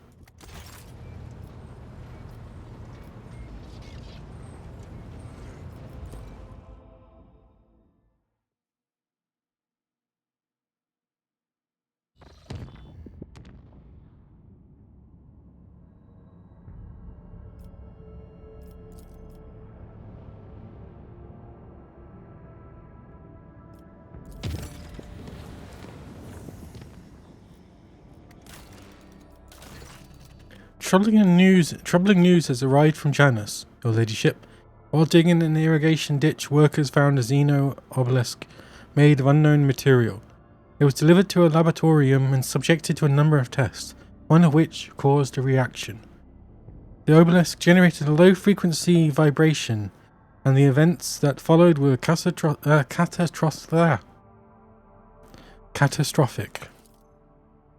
A series of anomalies were recorded in Epsilon 2 Majoris region. It is almost like Janus itself is fighting us there. Many logistical chains that have been disrupted. The only people who can visit the uncontrolled territory are wretches fleeing deeper into the region in greater and greater numbers. The observers report strange fires in the sky at night, completely imperceptible to augurs. The Adeptus Mechanicus recommend we fence off the afflicted area. According to their hypothesis, this anomaly is the world's attempt at self-recovery, and therefore should be studied and not interrupted.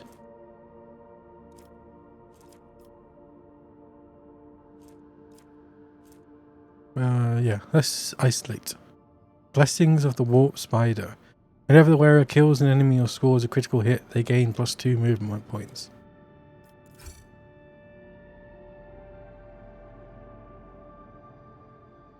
Accept the gifts and leave the world in peace.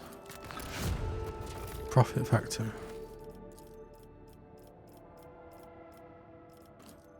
Oh god. What do I need for these? Forest forces. Ooh.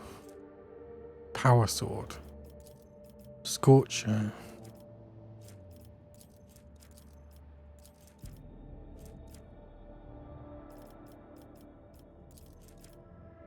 Dark Sages. Can't do that.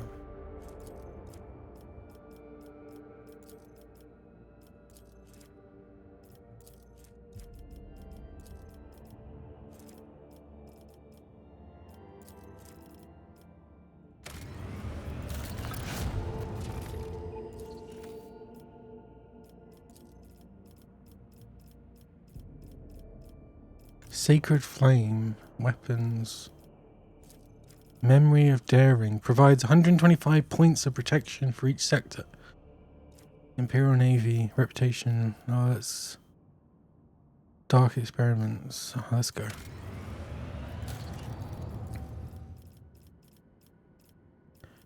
Holy Prophet. Prophet. Holy Prophet.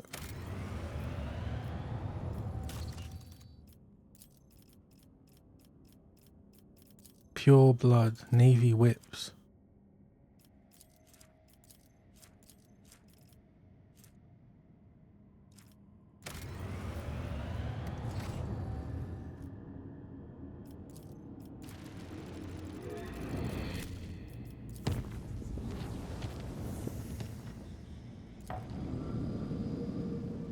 What's that? Voyage of the Inevitable Triumph.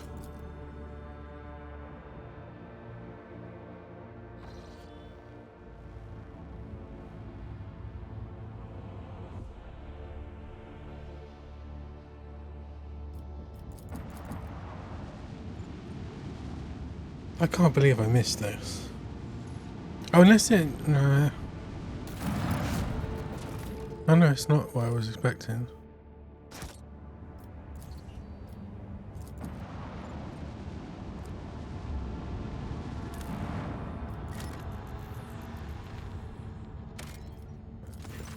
The gigantic asteroid surface is densely sown with craters and pits leading into dark caves.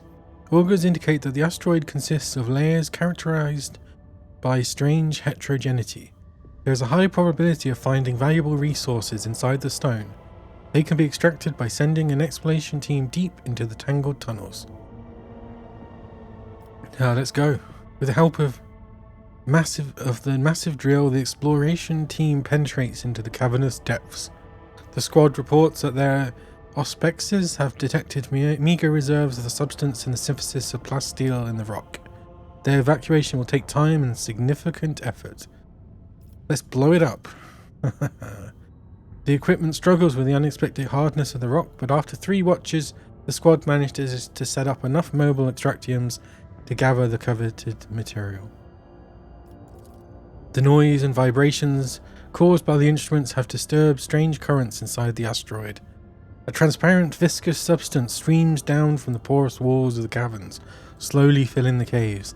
The squad's officers raises the alarm. A prolonged stay in these tunnels will undoubtedly result in the toxic liquid destroying the gear and equipment. Awareness, there's no need for haste. And transfer. Okay, awareness. Some chemicals. Engage the monsters. Boom, boom, boom. Provisions. Totems. The endless caverns eventually lead the explorers to the very center of the asteroid, where they are met with a yawning cavity of unimaginable size. The giant rock turns out to be housed in the curved, shapeless building of an unknown Xena race. Fragile, built as if out of sand, an intriguing find awaits the squad in the long-dead city. Uncountable quantities of ugly totems made from crystal phlogiston are built into the walls of the most twisted buildings. Let's just take it. Oh, even that wasn't what I was expecting.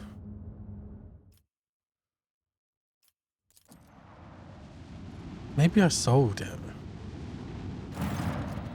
Upon your approach, the Scarlet Pursuer sends out a hearty greeting. Captain Demir Shahir Shaneen.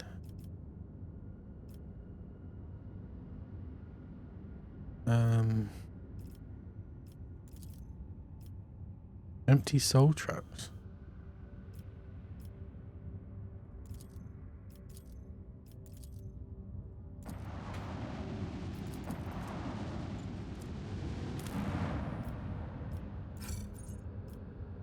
Is it in the tomb, maybe?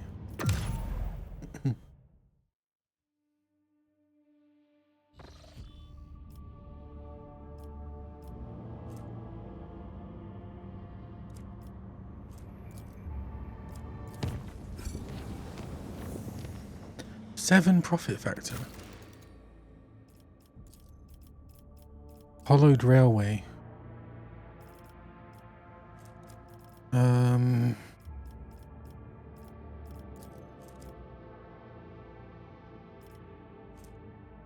Blessing of the Fallen. Recruit monitor. More explorative. Wait, that's already done? False Wonders. Prophet. Crucible. Holy Woman feature. Let's do this one. Oh god, it's just instant. Crucible? Arbitrator Solomon Veer's armor.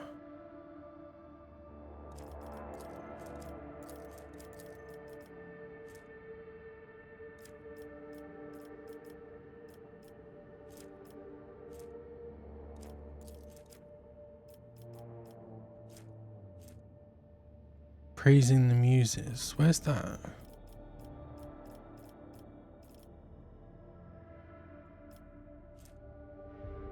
Oh.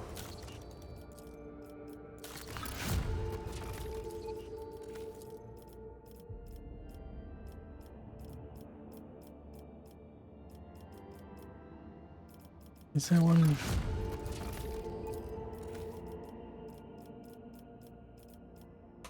Ah, here we go.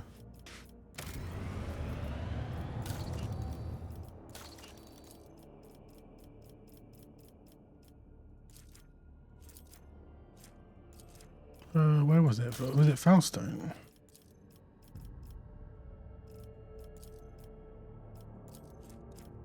Yeah, so we need Crucible.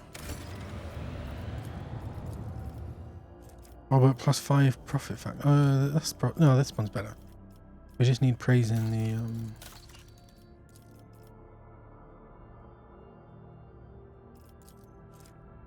Holy Ammunition. Oh, 20,000 explorators. Hell yeah. 21 weapons. The following must be Archive of the Expanse and then Holy Expedition.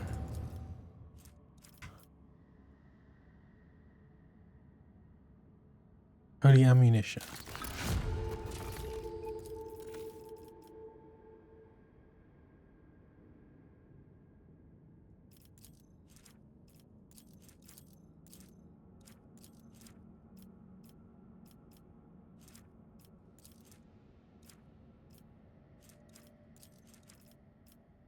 Mistress of the Shadowy Expanse. Freedom and Vengeance.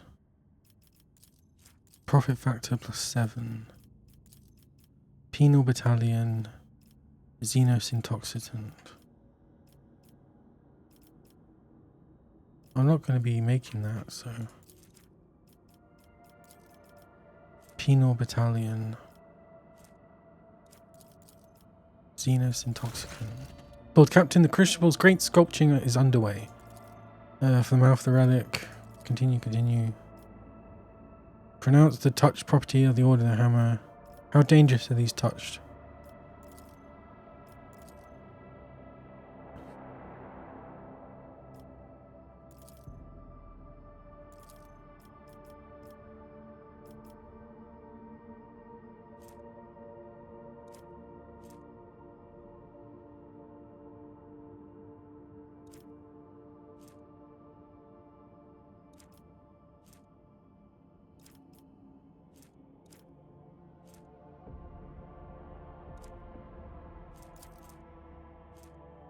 The touched who were recruited as enforcers gave form to the ancient knowledge stored in their minds.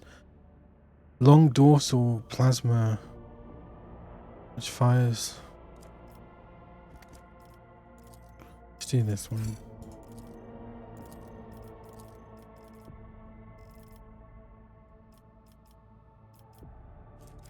Oh, I can't. Oh, rep with the Jurassians. Oh, god damn it.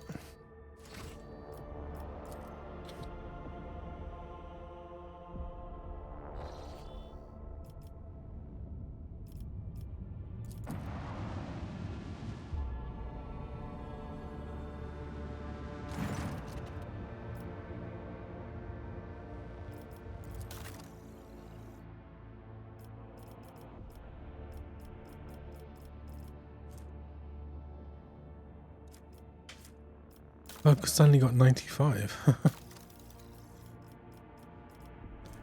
Void Sunder Lance Battery. Medium range with a wide or firing arc. 91 to 105. Yeah, possibly.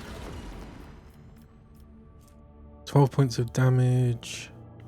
Yep.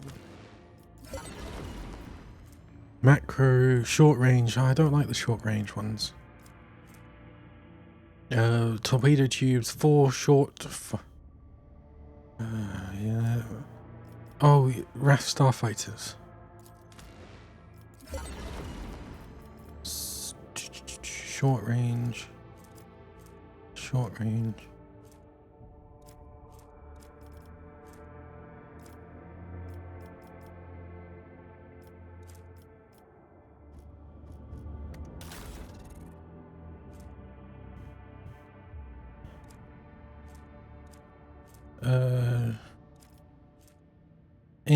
These are probably better, aren't they?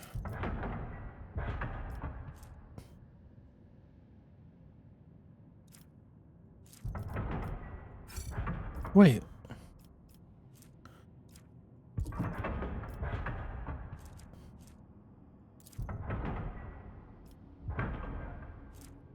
Memory of the Daring.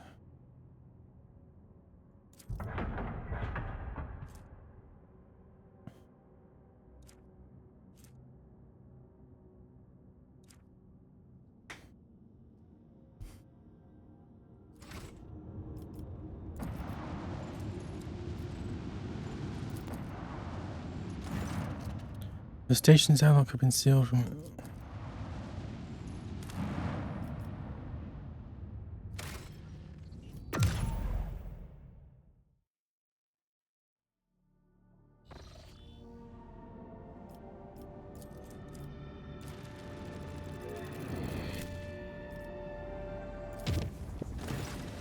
Lord Captain, I bring you new information about the Xeno device that you discovered during your time away. Ever since your return, the tech priests have been making every effort to comprehend the nature of this mysterious technology, and they have succeeded to an extent. After many rituals and pleas to the machine god, they awakened the Xeno artifact. For but a moment it produced a holographic copy of a planet and coordinates that matched the location in Langren's belt. Perhaps you will wish to see with your own eyes what this destination holds. Lord Captain, Raver on the line, the astropaths are going crazy in their little chamber. They are reporting severe warp disturbances along our intended way.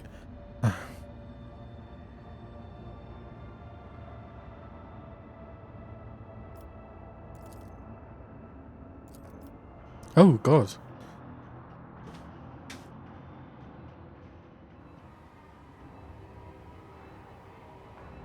Well, this isn't going to end well.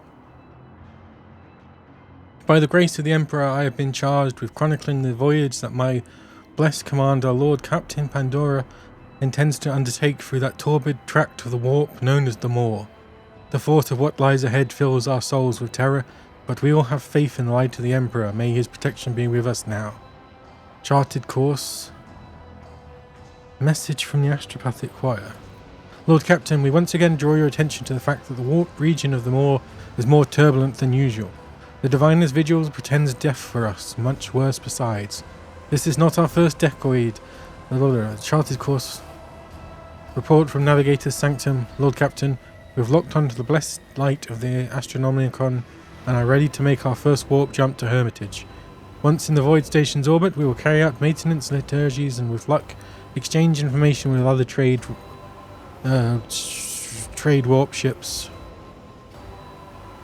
there that are using the region as a rendezvous point. The second warp jump will be made to the witch-cursed world, a foul and lifeless planet, at which point we will assess the state of the vessel. A third warp jump is planned to Port Wonder, where the protected willing we will reach the vast expanse of the Imperium and abide by there in safety. This is going to be game over, isn't it? We made it to Hermitage, an outcome made possible solely by the Emperor's mercy. The ship has been chewed up by the ravenous Immaterium, and madness has taken root across the deck and stalks among us, staring us in the eye.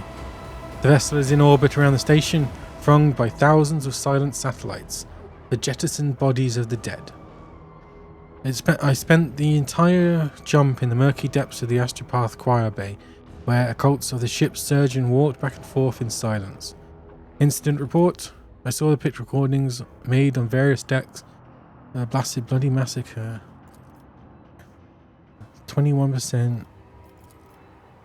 Scouting. Let's just keep continuing. As soon as the ship execute, Amendium was executed 4 hours after fomenting panic. After that, silence, Scarlet Rose, hangar, navigation.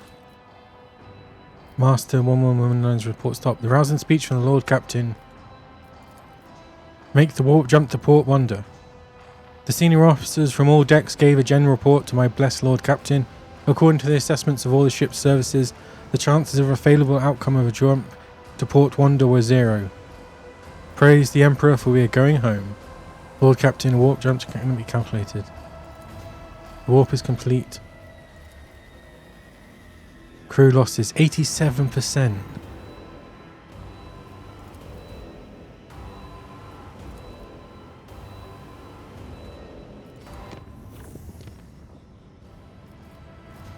Did that actually do anything?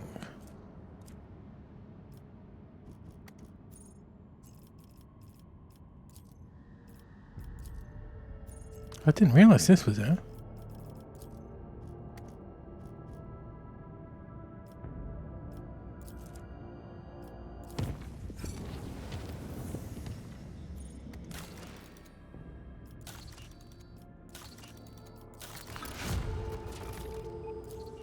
Praise the muses. Loyalist garb. 20% dodge. Profit factor -5 though. Echo of victory.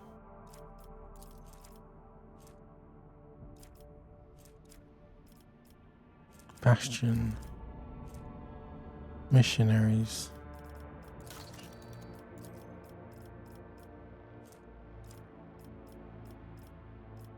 Penal Battalion. Was that what I needed?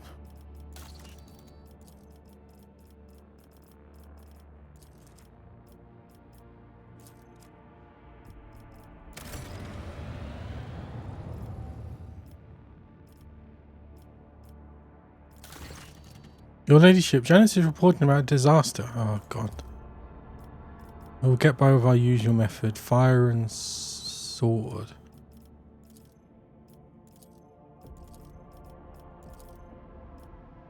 Invite the esteemed specialist to Janus. You will gain mysterious silver. Sliver.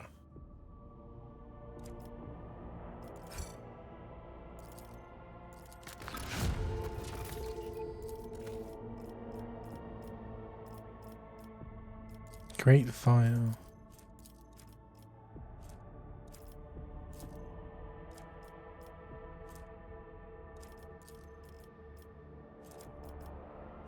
Yeah, great fire.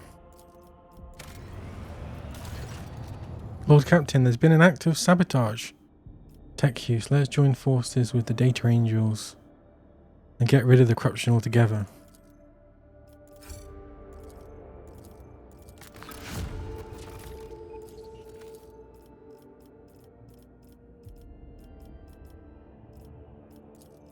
Sky barrier. 20,000 explorators. Oh, that's the one that need holy ammunition. Which was in here?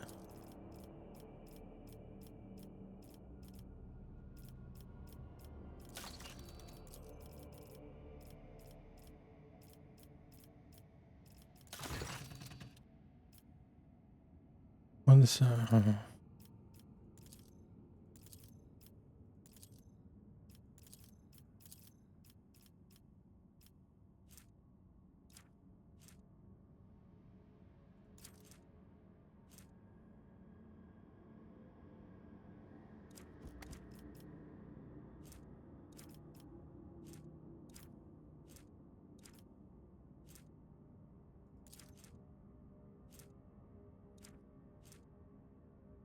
plus 15 to all their skills?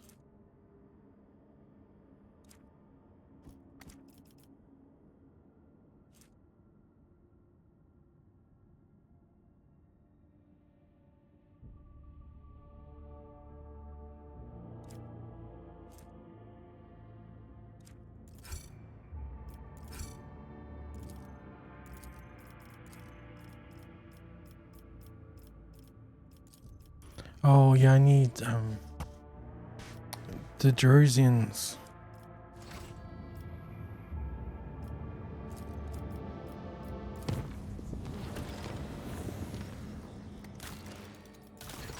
Oh, Captain. Oh god, there's so many. Why was I not rivaled? How much did the... What do you think?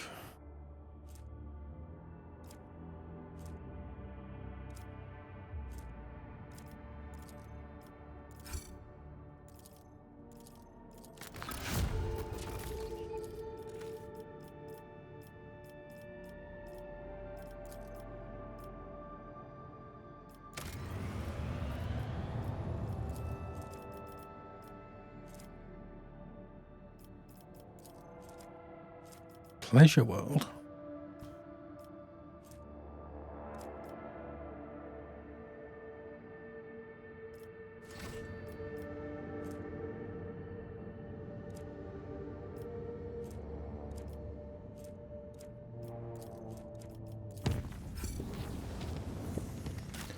God, they move so quick.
It's 2 Xeno attacks probably worth it.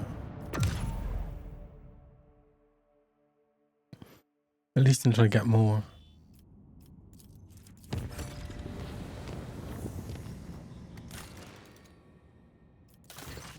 Your ladyship, a monstrous storm has broken out on Janus. Upon awareness succeeded. Our people have reached the Xeno ruins.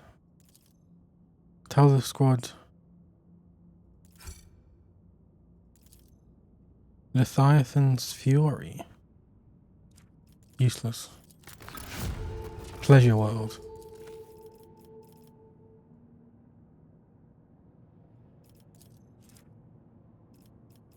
Fellowship of the Void. Oh, Casablanca.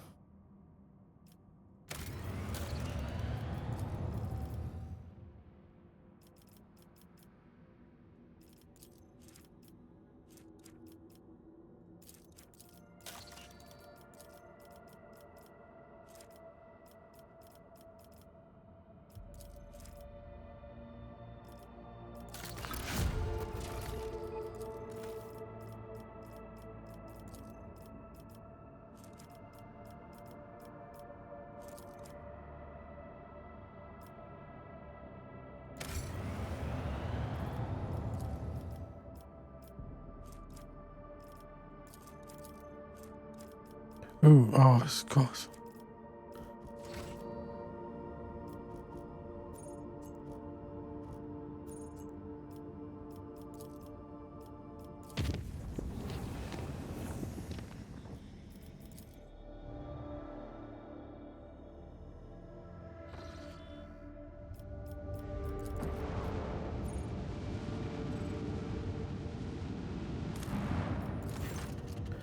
The wind scale, thanks for her help.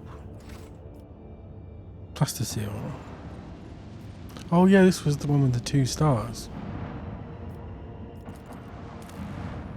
Oh, it's just 2.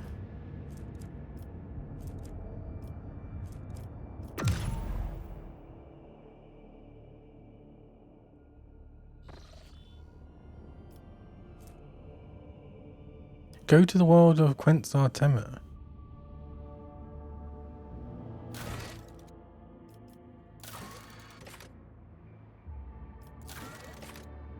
Rumor has it. Oh, yeah.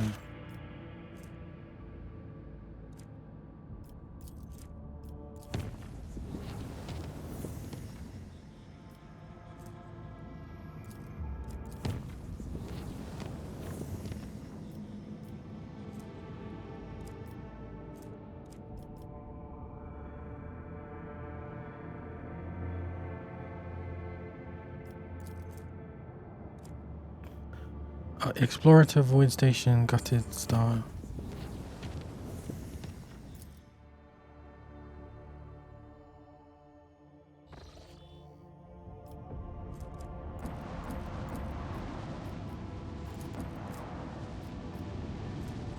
Ooh, 5.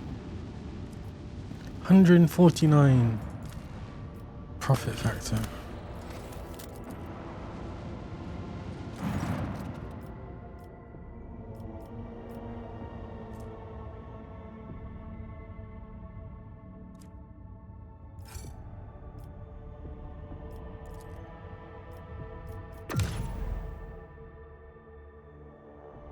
$150 profit factor.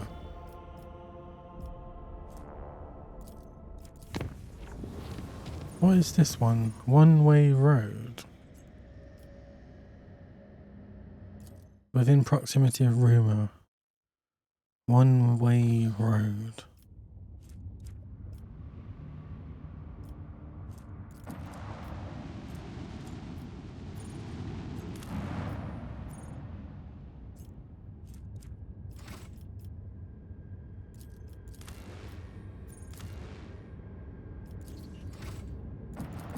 Well, it's saying it's extracted, but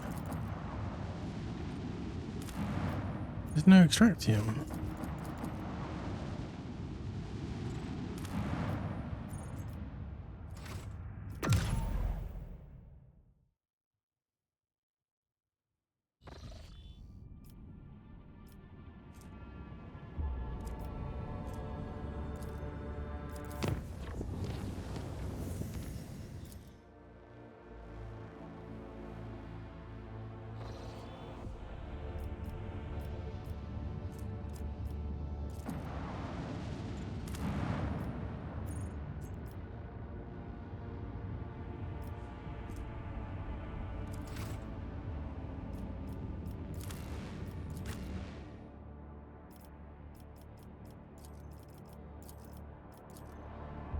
Of course I've leveled up.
Wait.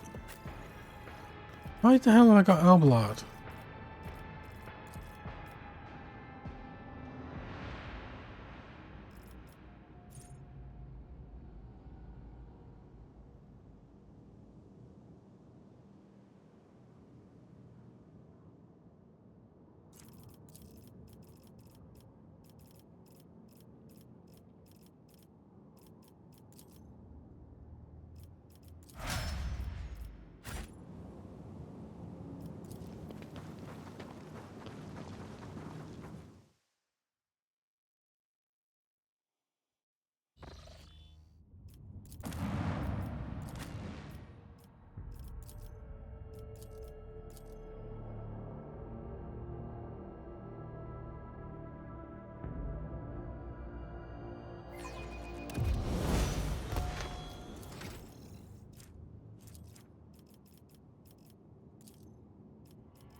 Well, that's not good.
Destined.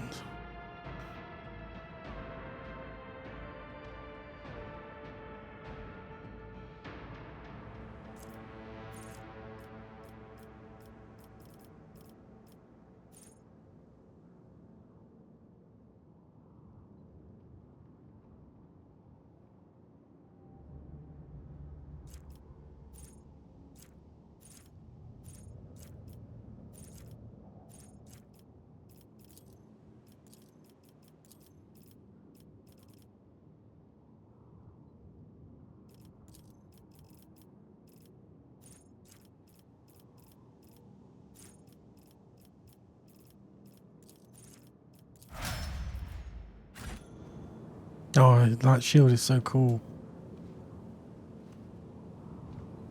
Keep your wits about you. I offer, Sire, for granting me the ability to serve you as a predator whose prey is knowledge. Never doubt me.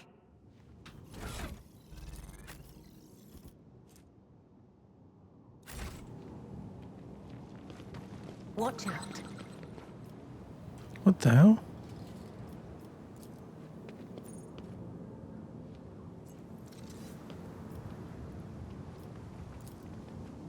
A strange look at this pattern is enough to send your mind. Activate the pedestal. Oh my god. Yet iron knows no pain.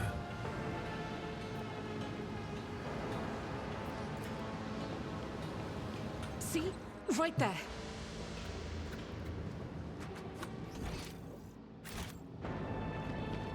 I always have a backup plan. Take heed, rogue trader.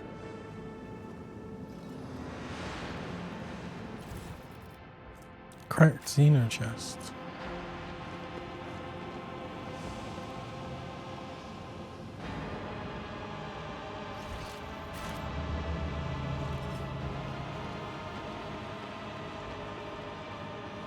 Wait, that's... Is that it? Keep my options open. Oh, redirect energy beam. I'm still new to the art of exploring.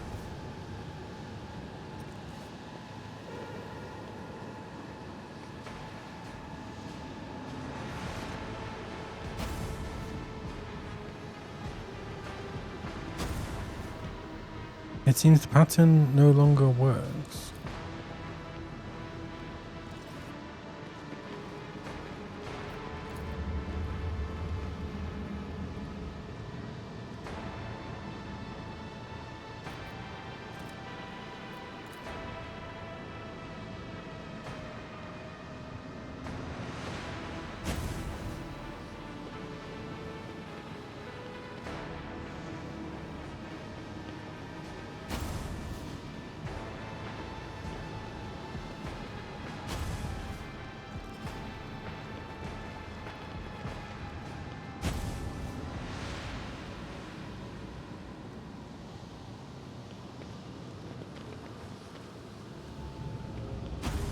Let us not dawdle.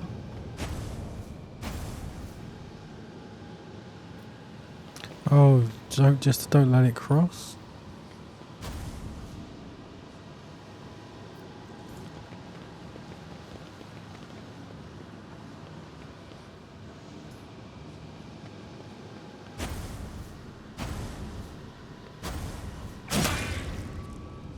No, we will continue.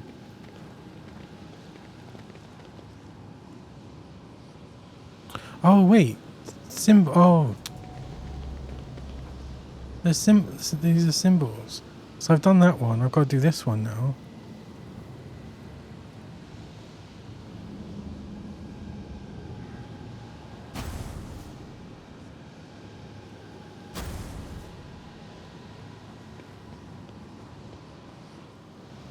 Is there money to be made? Oh. Here, rogue trader. I gotta reverse it. I think that's the tip. Is it? No.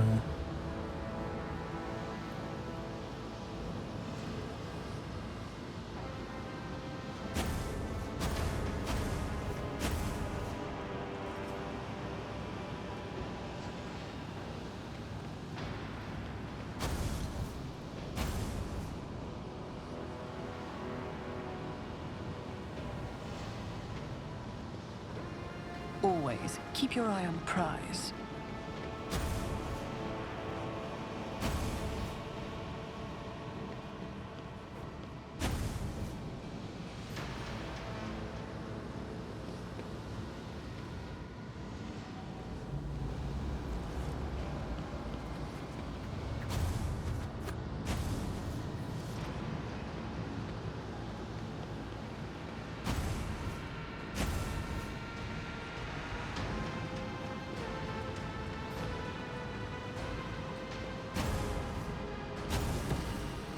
Look in the drawer.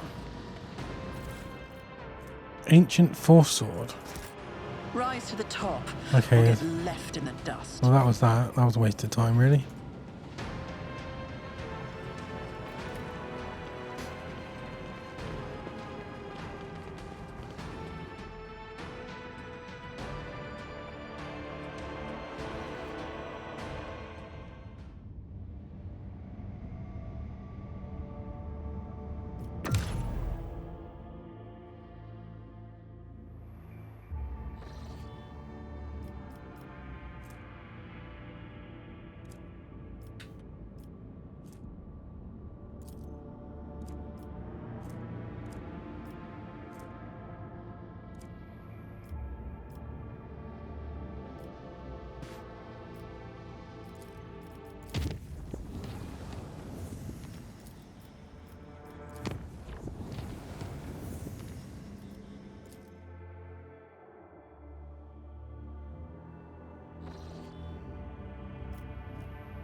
So I think I can buy everything now, including the improved bolter, heavy bolter. Raving Tempest. Oh, I killed him. Whoops.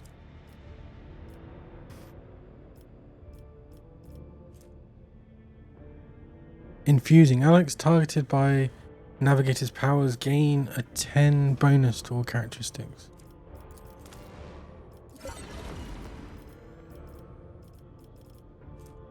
Medicare. Anti-vehicle. Fort Guide. Vision of Death. Enchanted Smugglers. Minus 10 less warp mental direct damage. Emergency Voxcasters. Efficiency Breaches.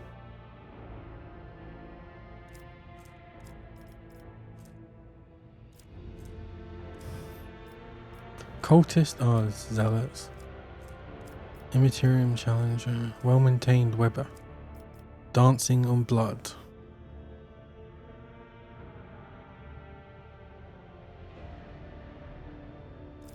Sturdy Shield Strap. Final Chord. Panoply of the...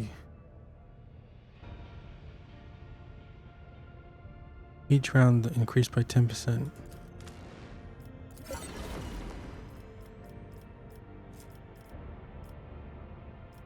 Star Mist Scarf. Compensator. Oh, here we go.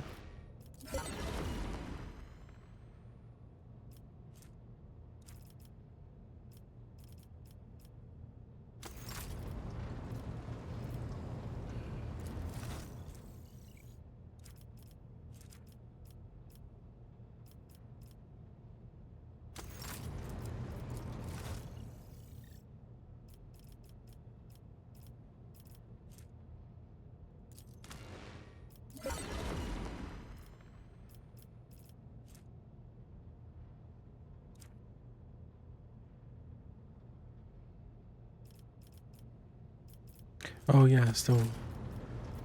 Oh,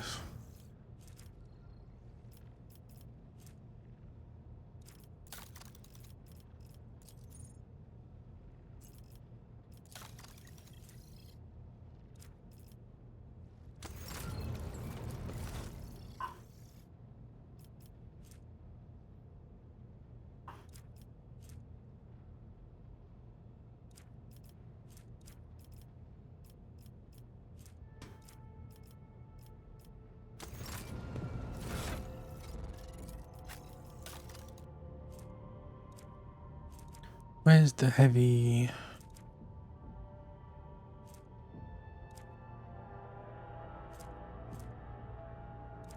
Heavy. Oh, improved. Can be equipped. Ooh. And then...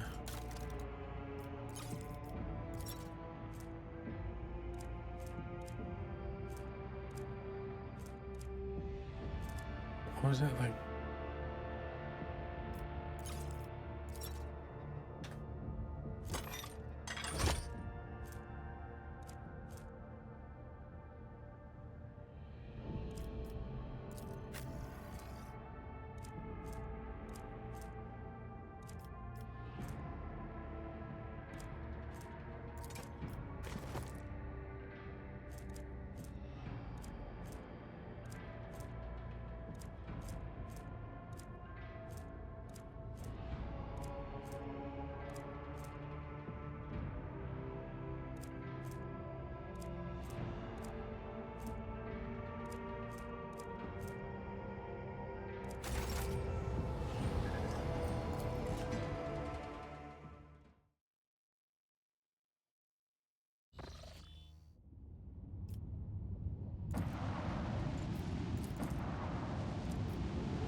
Missionaries.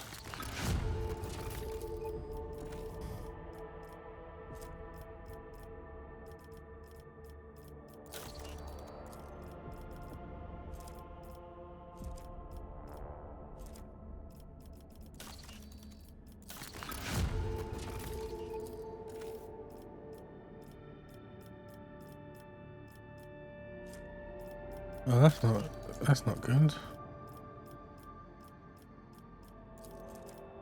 Our people 6.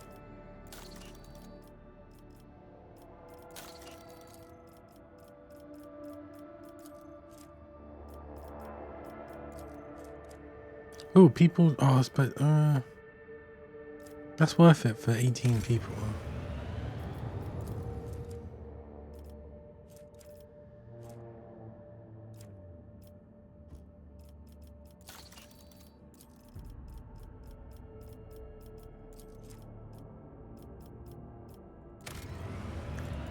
And then reputation with the Jerusians, 45,000.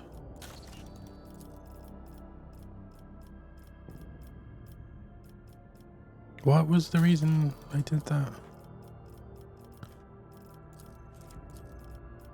The Dargonus. Oh, Bastion, right.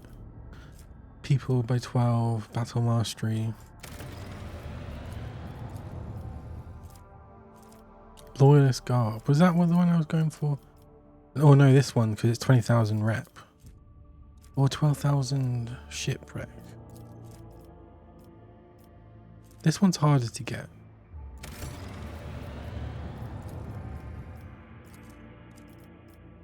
Familial power armor.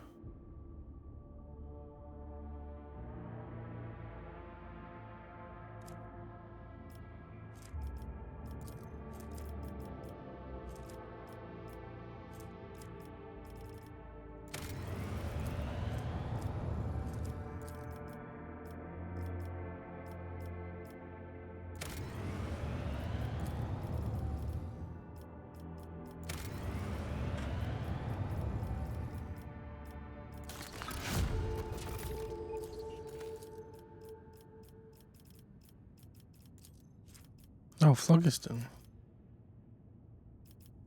Penal Battalion.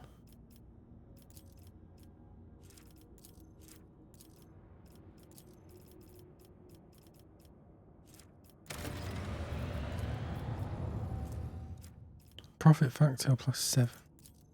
Oh, I want this one. Oh, bloody hell. Rose of Zamorak. Ooh, I can get that now.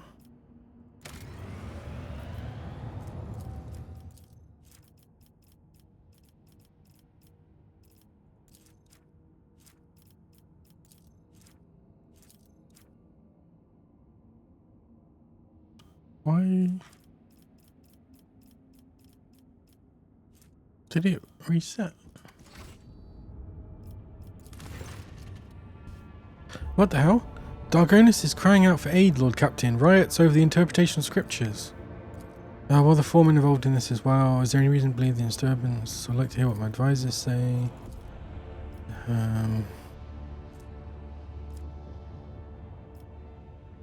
Jerusians +5,000. No, let's do it.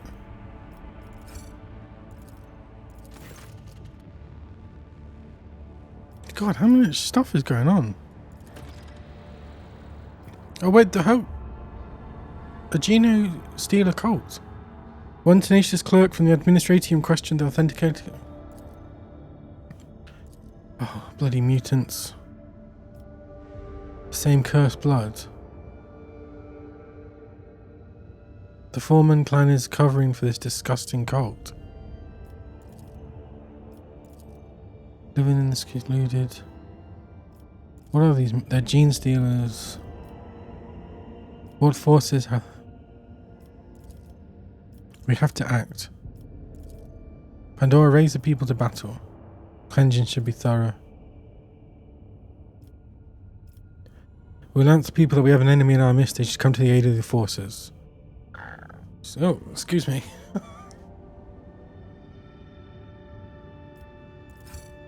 At the appointed time, the hives of Targonus shook from the thunderous treads of combat vehicles. An army of enforcers came to wage war on the mutant heretics. The heretics, despite having time to prepare their defences, could not match the planetary guard's weaponry. The enforcers were supported by an enraged mob led by a fanatically howling priest. The fight quickly devolved into a bloody riot. The inhabitants of the hives readily threw their support behind the enforcers after watching them severely punish the minor cults.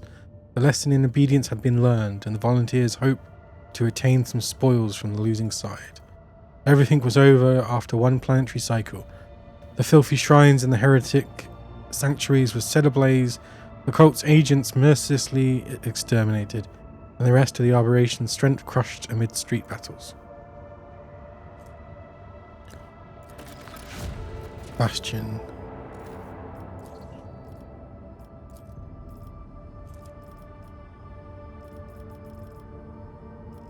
Okay. Now can I go down to the planet? Why? Oh, do I need him? Oh, god damn it.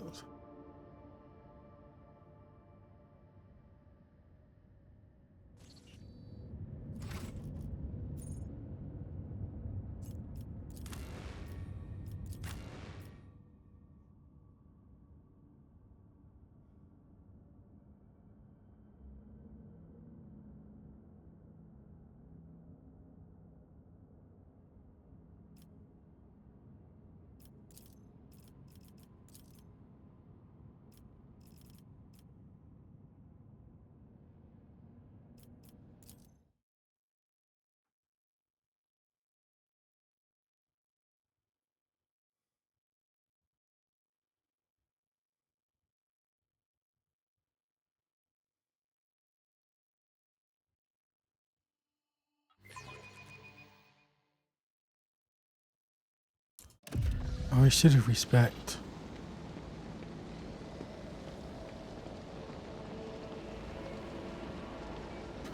Ladies and gentlemen, please stand aside. No need to crowd around. Governor Drivestem will take care of everything. I told him he wasn't governor.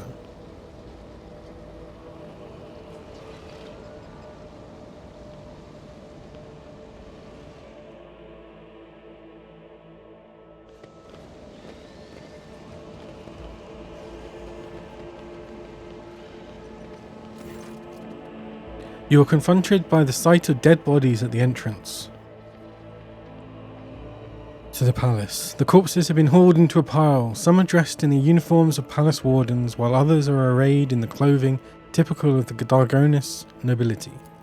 Upon seeing you, the young enforcer stands at attention and swallows noisily. His voice trembles as he says, "Your ladyship, we are honoured by your presence." What is this mess? You see, your ladyship, those people wanted to attack. The warden clears his throat. Second Lieutenant of the Palace Guard, Alan Wett, reporting. Shortly before you arrived, we averted an assassination attempt on the rogue trader. I wasn't on the planet. Observation, they are rare, high-functioning servitor specimens. The augment... As far as I know, House Capac has received such servitors. Where's the court chancellor? Detained in the throne room? Why is the governor not here? I must take my leave. As it should be. There's a crumpled up letter.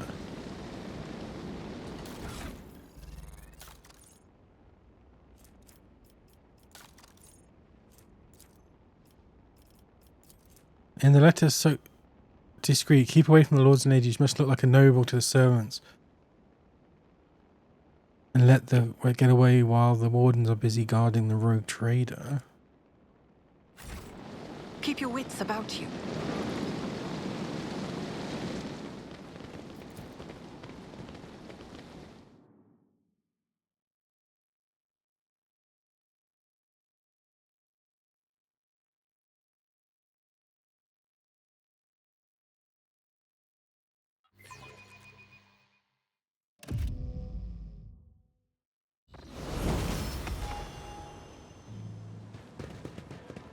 Lady Cassia, is something troubling you?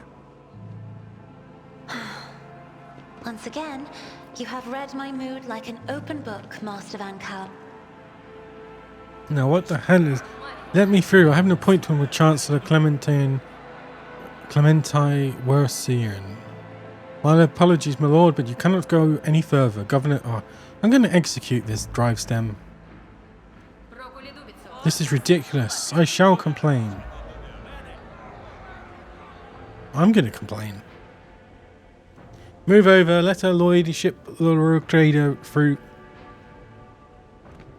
Hurry up, then. I ain't got all day.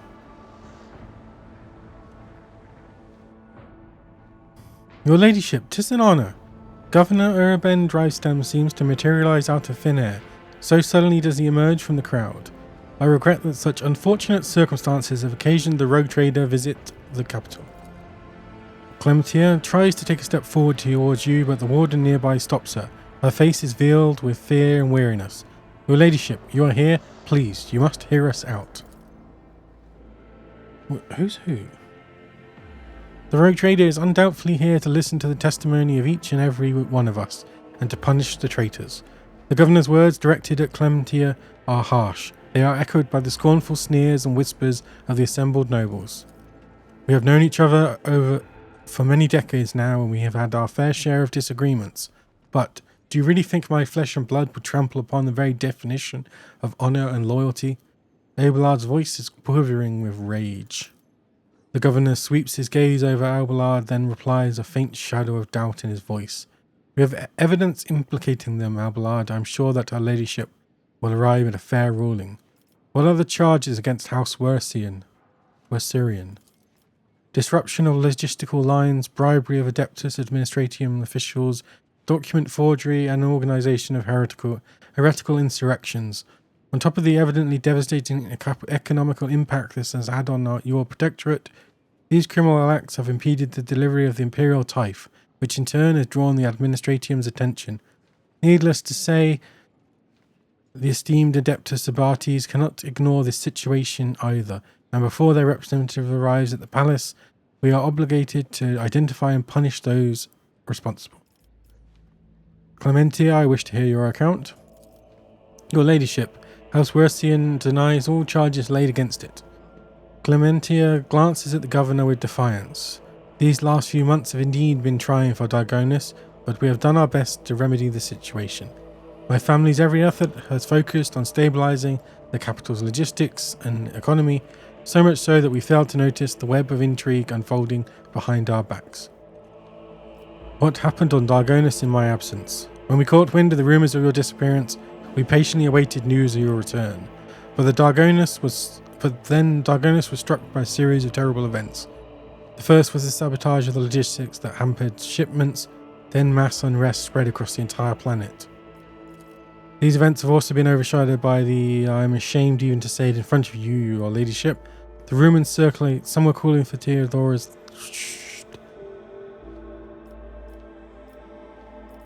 Why are the dead bodies? You see, right before your arrival, the Palace Guards discovered a plot to assassinate you. Fortunately... Yeah, where's this evidence? It established that members of the witches were responsible for both Dargonus' fleet and his issue. Allow me to introduce... Oh god, his bloody son.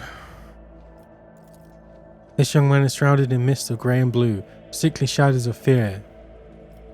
Do you support the governor's accusations? No one is willing to be the first to answer. Over as many years as servants, governors... I don't trust Theodora. While apologies were to speak, of course, I agree with my husband, but not absolutely certain.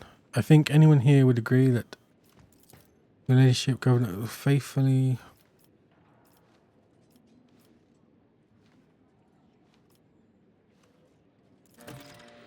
As you wish, your ladyship, the governor inclines his head. Speak to me when you're ready to announce your verdict. Find the culprit. Oh. Detective Rogue Trader on the case. Who's this? That's the governor. So we'll start I always with the have a plan. not start with Gapraks. Sourbacks. Let's talk to the old... the wife that kept winking at me. Before bowing, Sourback scrutinizes you with a bitter, judgmental look. Your ladyship. Hetker Sourback, looking like a younger copy of his father, stands a slight distance close to his mother. An expensive yet understated dress serves to highlight the dazzling beauty of Macarius' wife, Regina Sourback. Your ladyship, I am delighted that you have chosen to grace us with your attention. Kiss her hand. I am honoured, Lady Sourback. Noticing your gesture, Regina readily extends her delicate hand, her nails long and manicured. Why, how kind of you to say, your ladyship. Burning eyes fixed on you, Sourback straightens and leans forwards, trying to partially occupy the space between you and his wife. Set aside the doom and gloom of current events and your husband's dour family, you look especially dazzling today, Regina. A flirtatious spark flares in the beautiful lady's eyes. Really, your ladyship? I'm glad to hear this from the rogue trader, especially today. Regina, step away from her ladyship. Regina's high voice almost breaks into a shriek. She interrupts her husband, retorting defiantly and disobediently. Oh, throne preserve you, Macarius. Stop being so jealous and making a scene over nothing. Just because a crude blockhead like you lacks the refinement and courtesy of Pandora von Valencius. Regina's voice drops to a whisper so that only you can hear. His bile pours into the air around him wherever he goes. Once he gets sunk into his head, he hares off to remove the heads of others just to prove that he is in the right. Who apart from the Warasarians could have a motive to conspire against me? House Drivestone wishes to expand their clout. Do you believe they're guilty? Certainly. Assailants sent high-functioning servitors. Do you think the Gapraks? I have always thought too weak to participate in such rich ventures.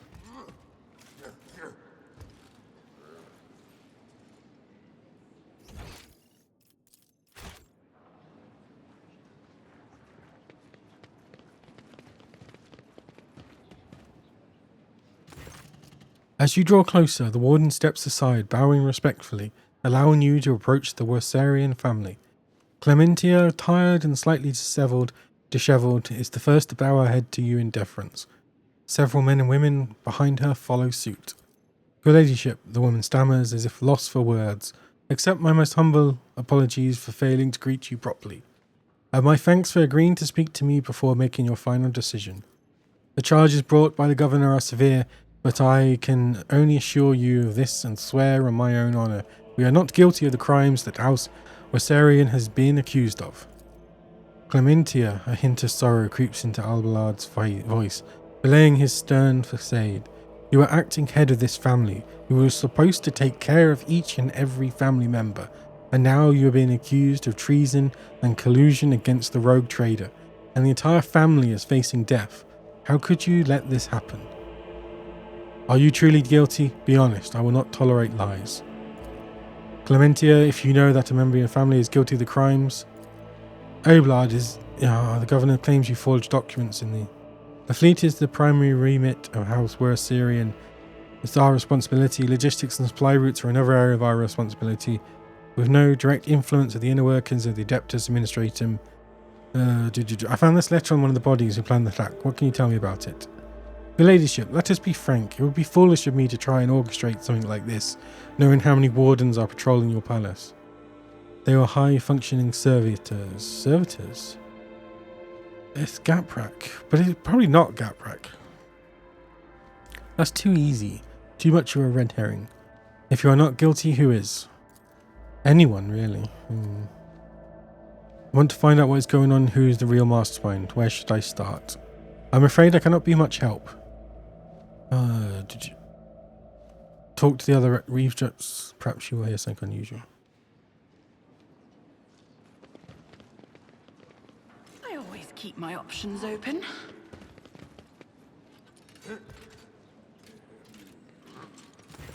The lords and ladies, sumptuously dressed in the colours of House Gaprek, are standing in a half circle around Toriana and her son Vincent. The bodies and faces of almost every member of this dynasty are covered in large, ornate augmentics. Greetings, your ladyship. May the Omniseer grant you understanding. Do you think they are true? I will not take such responsibility. In your opinion, which... it could be anyone. I examined the body... Okay. It is impossible to read Torinia's emotions in her heavily augmented face, but our sudden turn towards her family betrays her confusion and surprise. Perplexed whispers bounce from one family member to another. Impossible. We came here by ourselves, without any servitors. We know nothing about it. Your ladyship, thank you for informing us. You are absolutely right. My house has indeed been endowed with high-functioning servitors, a blessing for those who revere the Omniseer. But today, none of our house members were accompanied. What about this note? Official high-functioning are employed by a house. Suspicion within... Yeah, I would assume that the wearer sent... No, yeah. Vincent? What do you make of the charge? Could they be truly guilty? I do not think so. I know you care for Astaritia Rosarian. Are you prepared to watch her die? There is something you... Ooh. Is the son going to rat out the family? Today I noticed one of my... in the odd characteristic mood. Yeah, that's what it sounds like. That's one of the family mates.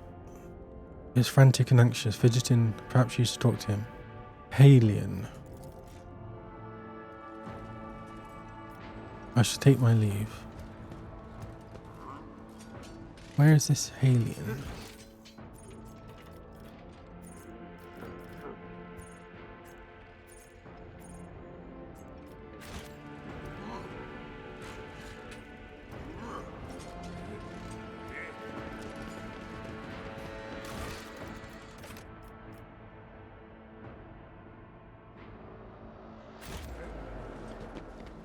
Let us not dawdle.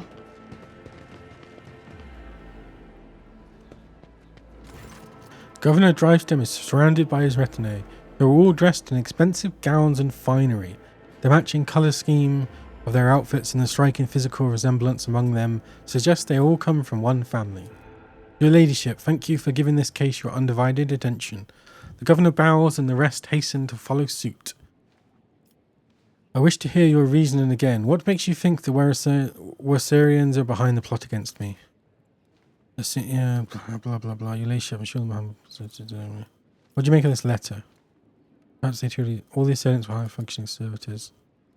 Gaprax, tell me more about your son. Thank you for your interest, but I'm not worthy of it.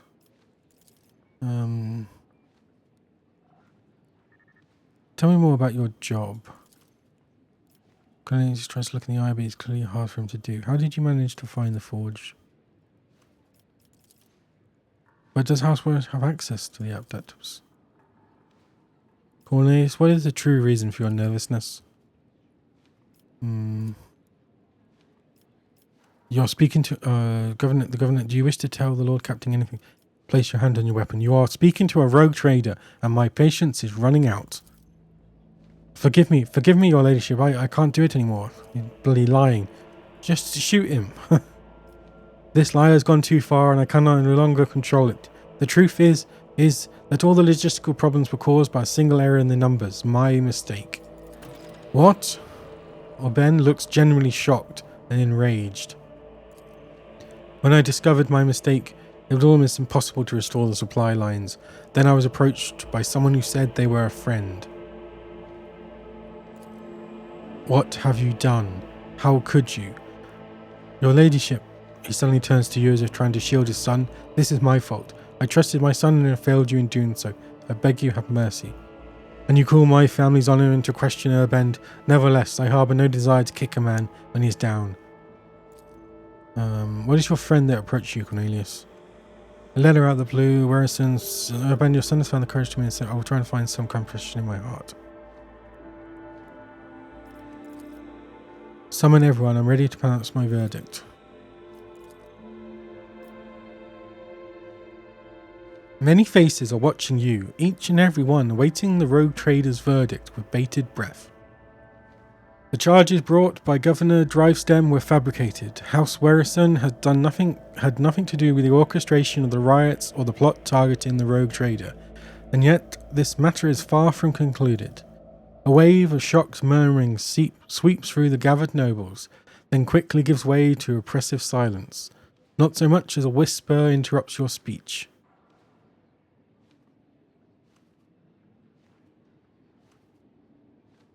What?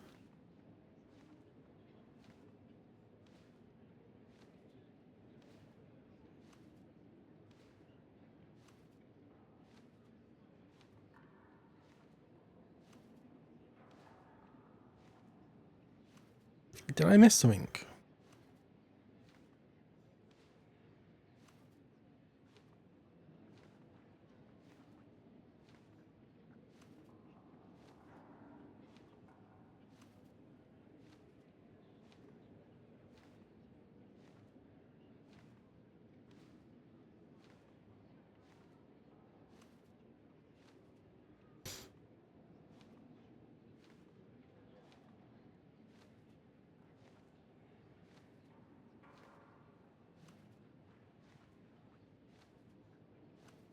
I did miss something.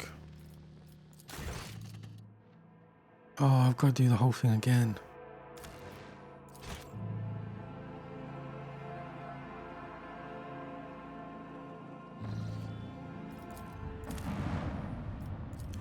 Please tell me that. Okay, thank God.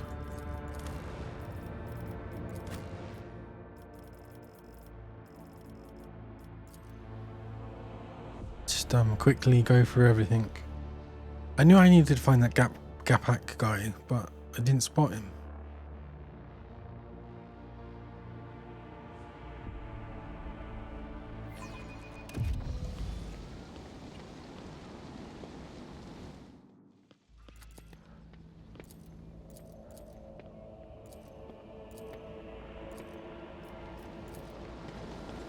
I did it? Is there money to be made?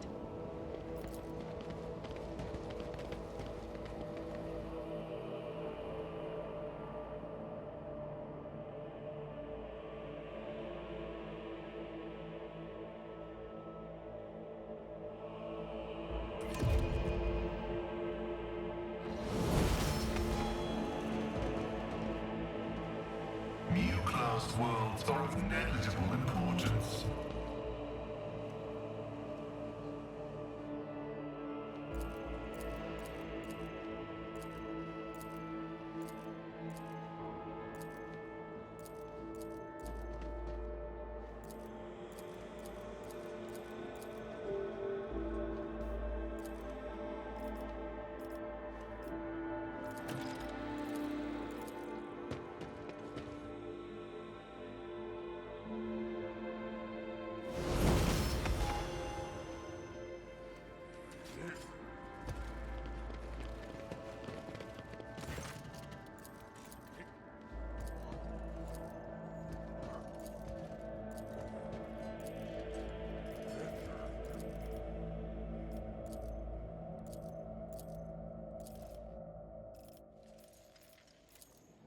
Always keep your eye on the prize. Blah blah blah blah blah.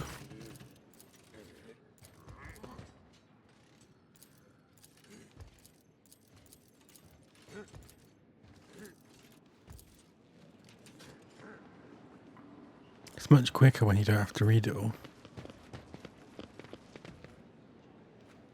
Where is she?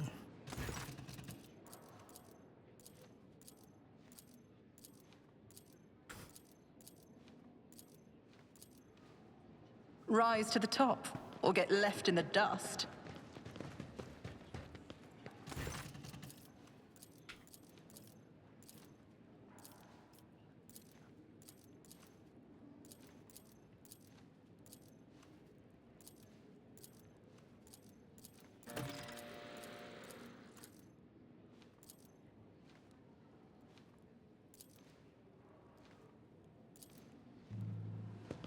Okay, now where is this guy? Is he outside? Warden, nobleman.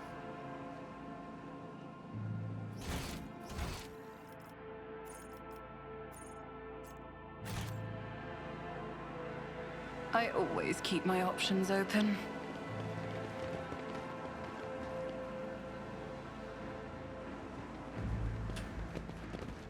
Ah, here he is. A finely dressed man of middle years is kneeling in front of the altar, his palms folded in prayer close to his face.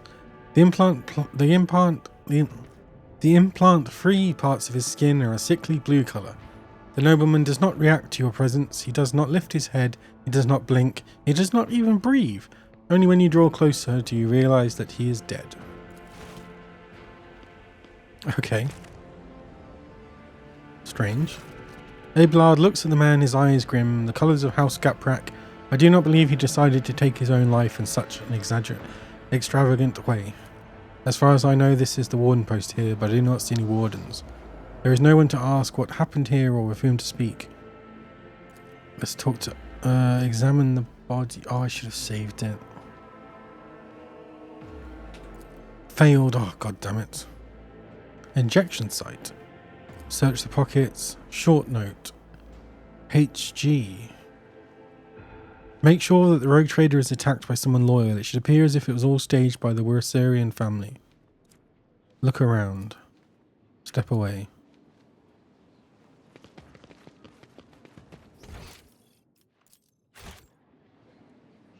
Oh, let's tell the family Let us first. not dawdle.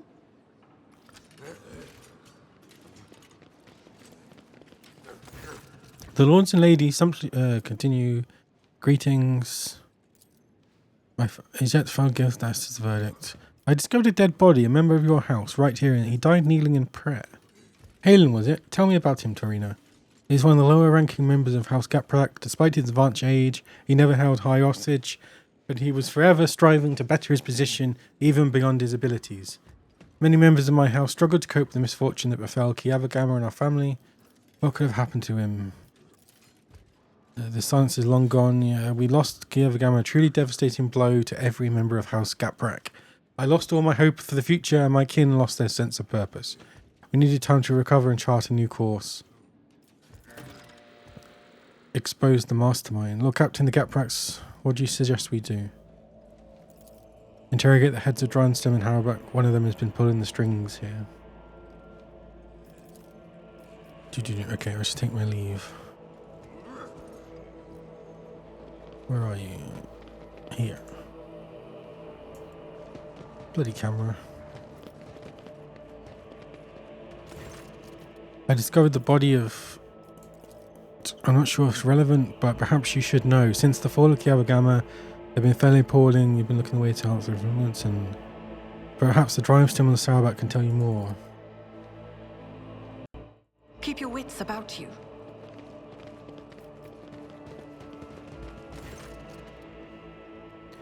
How may I serve you, your ladyship? I found a dead body. Member of House... There was no one near the deceased. Emperor forbid. Your negligence is studying, old band. Yeah. Did you see Halen Gaprak the day before I arrived? Halen? I did not see him myself, perhaps. Have you seen him today? He's the dead one. I think my sister and I saw him sitting in the bench. Lead me to that place. Of course, consider it done.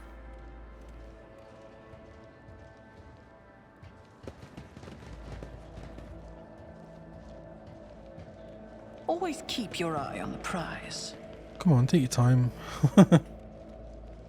What do we have here? Ooh. My house would be proud of me. House Sourback. Uh-oh. Dun dun dun.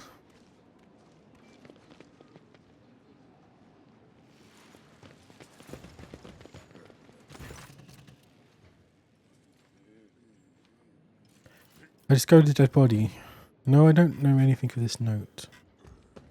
What?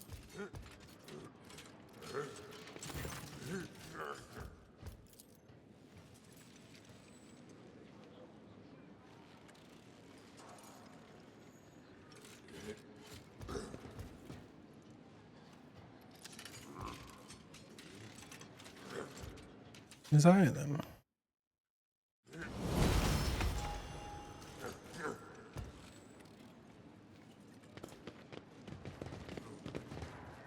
Rise to the top, or get left in the dust.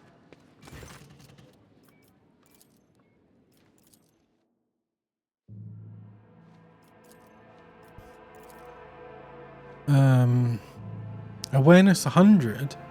So I could do whatever. Oh.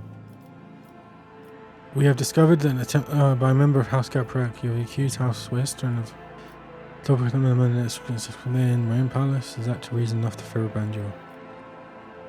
Marquis Sourback, you're overly contempt towards me, I know that.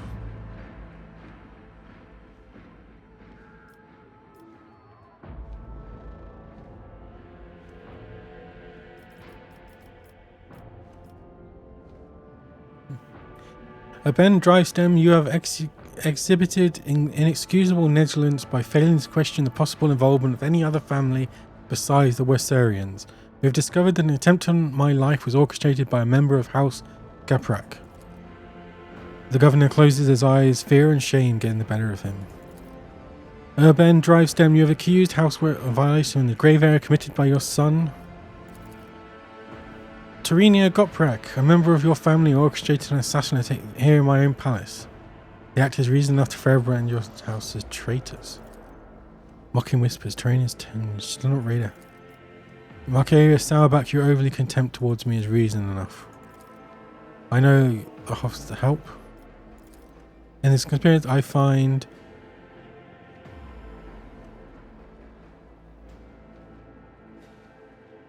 Seneschal, you may take it from here.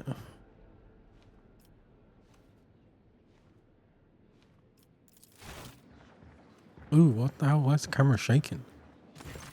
Abelard steps forwards and stares intently at House Sourback's patriarch. Macarius, I must admit I have always admired your bluntness, but just as I once had to say goodbye to a promotion because of my dislike for intrigue, you and your family might soon say goodbye to your heads. Tell me now, in your blunt fashion, are you loyal to House von Valencius? Sourback narrows his eyes, grimacing. I am loyal, Rossarian. Abelard studies Sourback, then suddenly nods. You're not lying, but someone else is. Someone who's poised to destroy both you and your family for her own. Wait, it's not the wife, is it? God damn it. Oh no. I've not got good taste in women. Macarius does not have time to respond. Regina, who is standing beside him, raises her arms as if to slap the elderly seneschal. Abelard deftly catches her wrist, stopping her hand right in the front of his face. Her dainty hand is adorned with a massive ornament ring topped with a thin spike dripping with venom. Yep, definitely bad. Regina, you? Mother. Upon reeling, Hector recalls from his mother. Kill your mother. Macarius, your bluntness makes you an open book. When I talked about helping the Gapraks, you had no idea what I was referring to. Your wife, on the other hand, her eyes started shifting like you could not believe. Why would you do this, Regina? Because Dargonis is serving an impostor. Oh, that's... Why the hell was she flirting with me then? Macarius is too narrow. Why the Worsarians?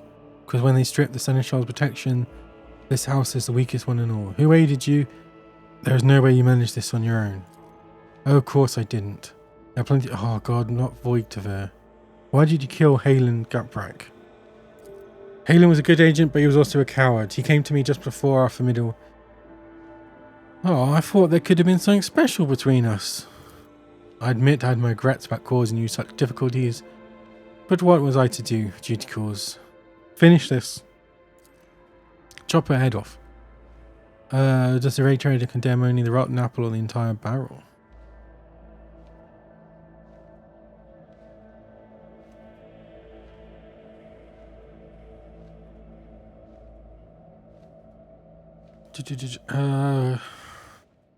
Two. In that case, Regina Sourback shall be subject to intense interrogation, followed by execution. Make it nasty.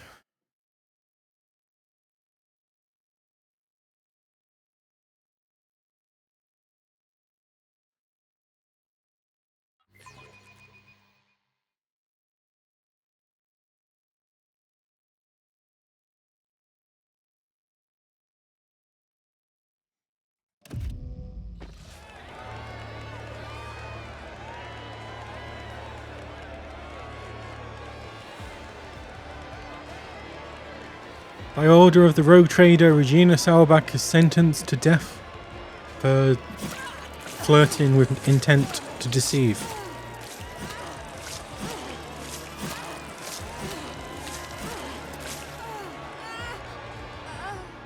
Well, that's some awkward moaning.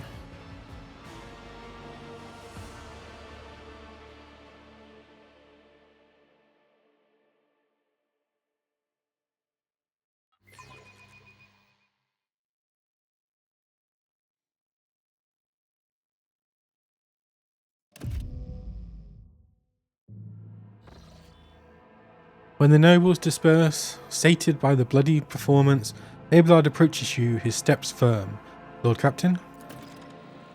You have my thanks. A rogue trader should not waste time on matters that her servants and trustees can resolve. But in this case, your intervention was necessary, not just for the sake of my family, but for your trade dynasty as well. Regina Saurback. Evidently, Conrad's accomplices continue to plot against your protectorate. I fear we have not heard the last of such scoundrels. Thanks to you, Lord Captain, House Wassarian was saved, although it came close to being wiped out as a result of scheming without and imprudence within. Abelard pauses for a moment, staring off into the distance. Sometimes I think about how much I could teach them. I could assure that they survive in the future without me. You and your family must be prepared for the next time something like this happens. That is true. They need to be prepared for it, and I want to believe that they will be able to take care of themselves. I need time to reflect upon what happened and the role I played in it. I think I'll be ready to resume this conversation later when we are back on board the ship. Blood ties. Talk to the... Okay. Who am I looking for? Oh yeah, the party time. Yay!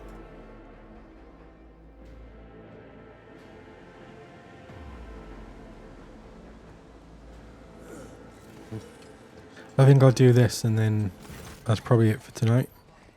Generous Danrock squares his shoulders as you approach and gives you a dazzling smile. Your ladyship, would you like to give the order to begin the enchanting meeting with Mistress Cobelia? Let us begin. Fabulous. I shall see to all the arrangements. There will be a short wait, but I assure you both you and your companion will find this evening unforgettable.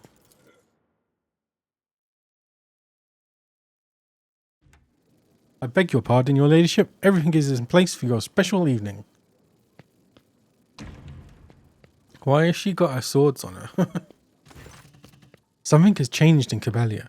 As she stands next to you, you take in her posture, her movements, her gestures. Every detail in her appearance is different in some way. She has chosen to forgo the regalia of the blood-spun web on this occasion, and neither does she emanate an aura of frightening lethality. She casts an eye over the place prepared for you, then glances at the master of ceremonies. For a languid drawl, she says, I must give credit to your subjects, Domin Pandora. Their eagerness to satisfy your wishes is enough to melt one's heart. The master of ceremonies adjusts his attire and gives you both a ridiculous smile, seemingly hypnotized by the sound of Cobelia's voice. Anything to please her ladyship and her lovely companion. Look at Cobelia. You remember Cobelia as she was the first event organized by the High Fractum. Somehow her former outlandishness has completely vanished, as if she had spent her whole life attending only the most lavish receptions and enjoying the high society of the upper deck. She even looks like she is actually enjoying all this attention. The servants and junior officers stand at attention. It seems that Cobelia's newfound pile of confidence has made a strong impression on them. The enthusiasm for social occasions is unexpected.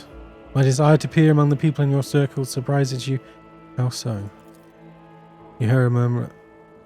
I simply marvel at the change. Cobelia gives you an affectionate, it's the least I could do to thank you for introducing it to me. Leave us. Thank you. You truly have gone above to impress your lady. Why, miss, your praise is the greatest reward. Swear about your presence. Say nothing. For humble servants he bows and accepts, yeah, whatever. Well then, shall we?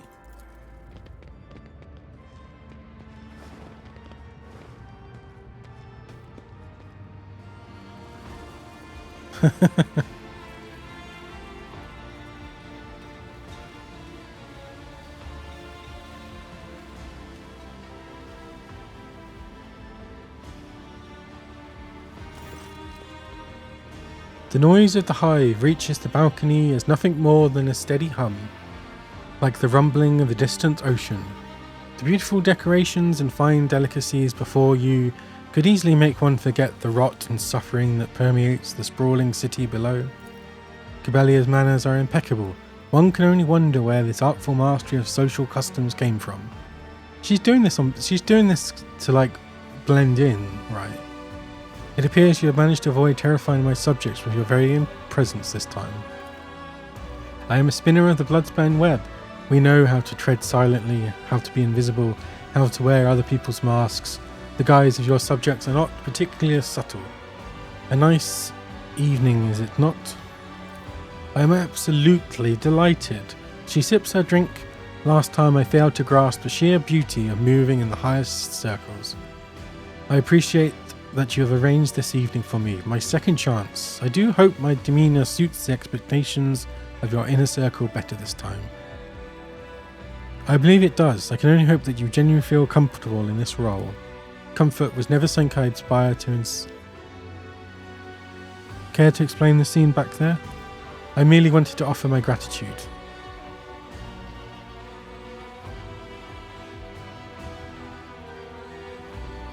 It looked like you were being... What the hell is coquettish?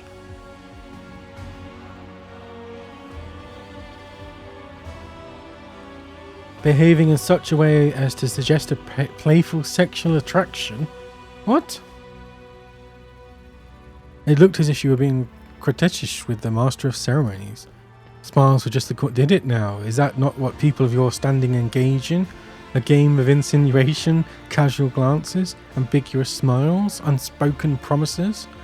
If you read my words and gestures are truthful, you were mistaken. I'm here with you and you alone. I was surprised when I heard you had voiced a desire to make another appearance. The better I understand the world you live in, the better a shadow I can be for you. And the finer blade I can be in the hand of the Undying One's servant. Cobelia lowers her head and remains motionless for a few moments. When she looks at you again, her eyes are glassy, suggesting that all her thoughts are now turned inward. She resembles an empty shell, governed by a mere fraction of her mind, while the rest of it eludes your sight. You notice that her hand that is lying on the table is not completely still. Her finger, with subtle twitches, is tracing a familiar pattern.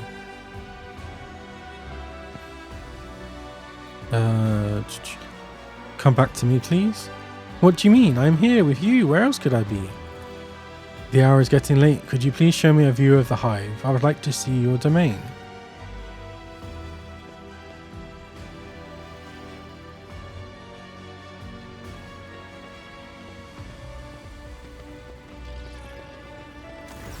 A tangled networks of streets and bridges, the main hive spreads far below.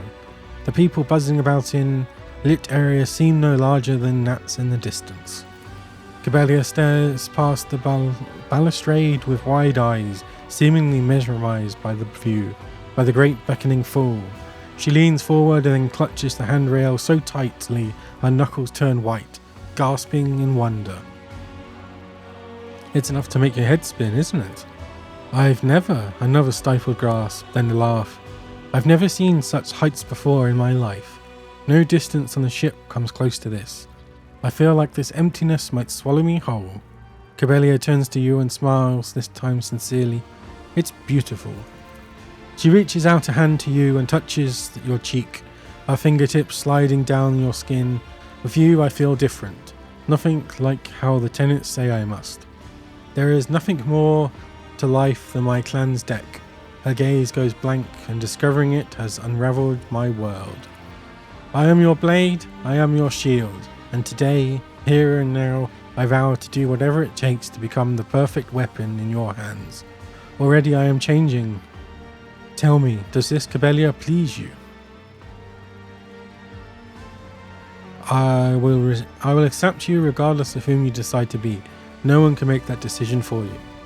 It is so strange to hear the Domin give me a choice, and yet I fear that such a choice might burden my soul too heavily in his eyes. Oh, save 3 words.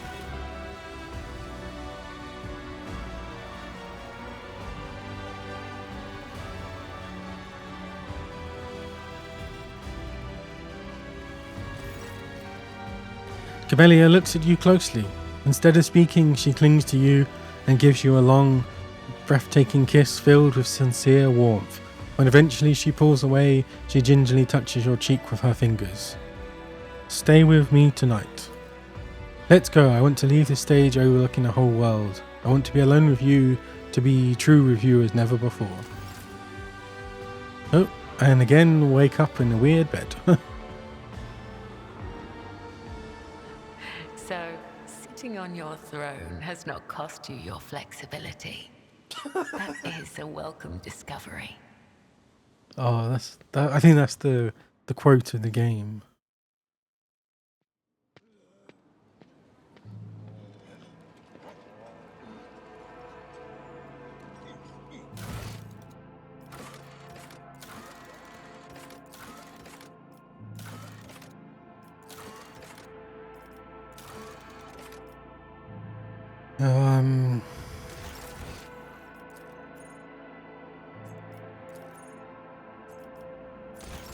Let's go back to the ship. Why? Oh.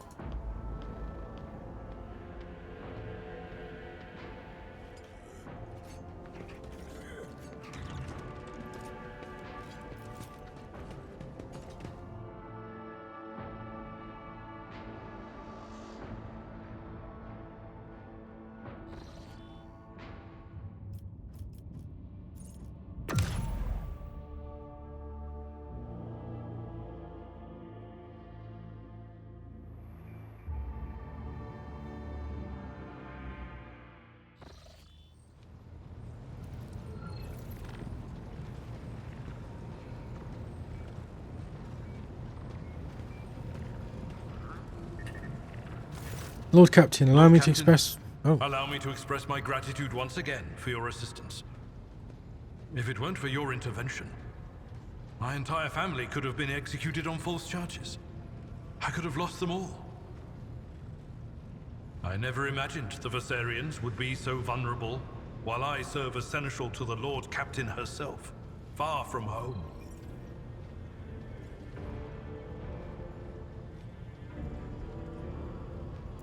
To tell you the truth, Lord Captain, this whole situation has got me thinking. As patriarch of the Viserian family, I have a responsibility to my bloodline.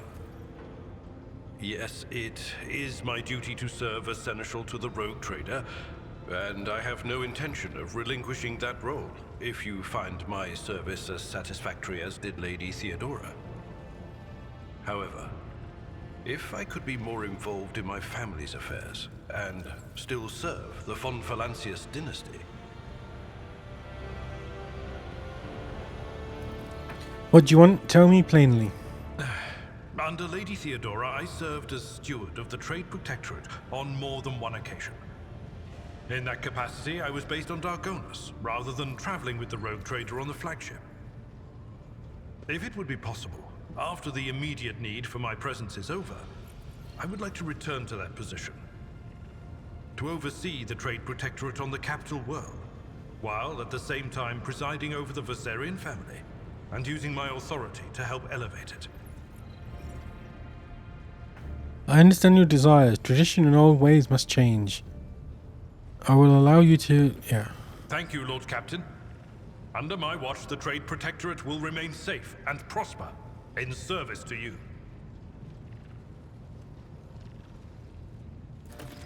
Well then, Lord Captain. It is time I return to my duties. Is there anything else I can do? Lord Captain. I think that's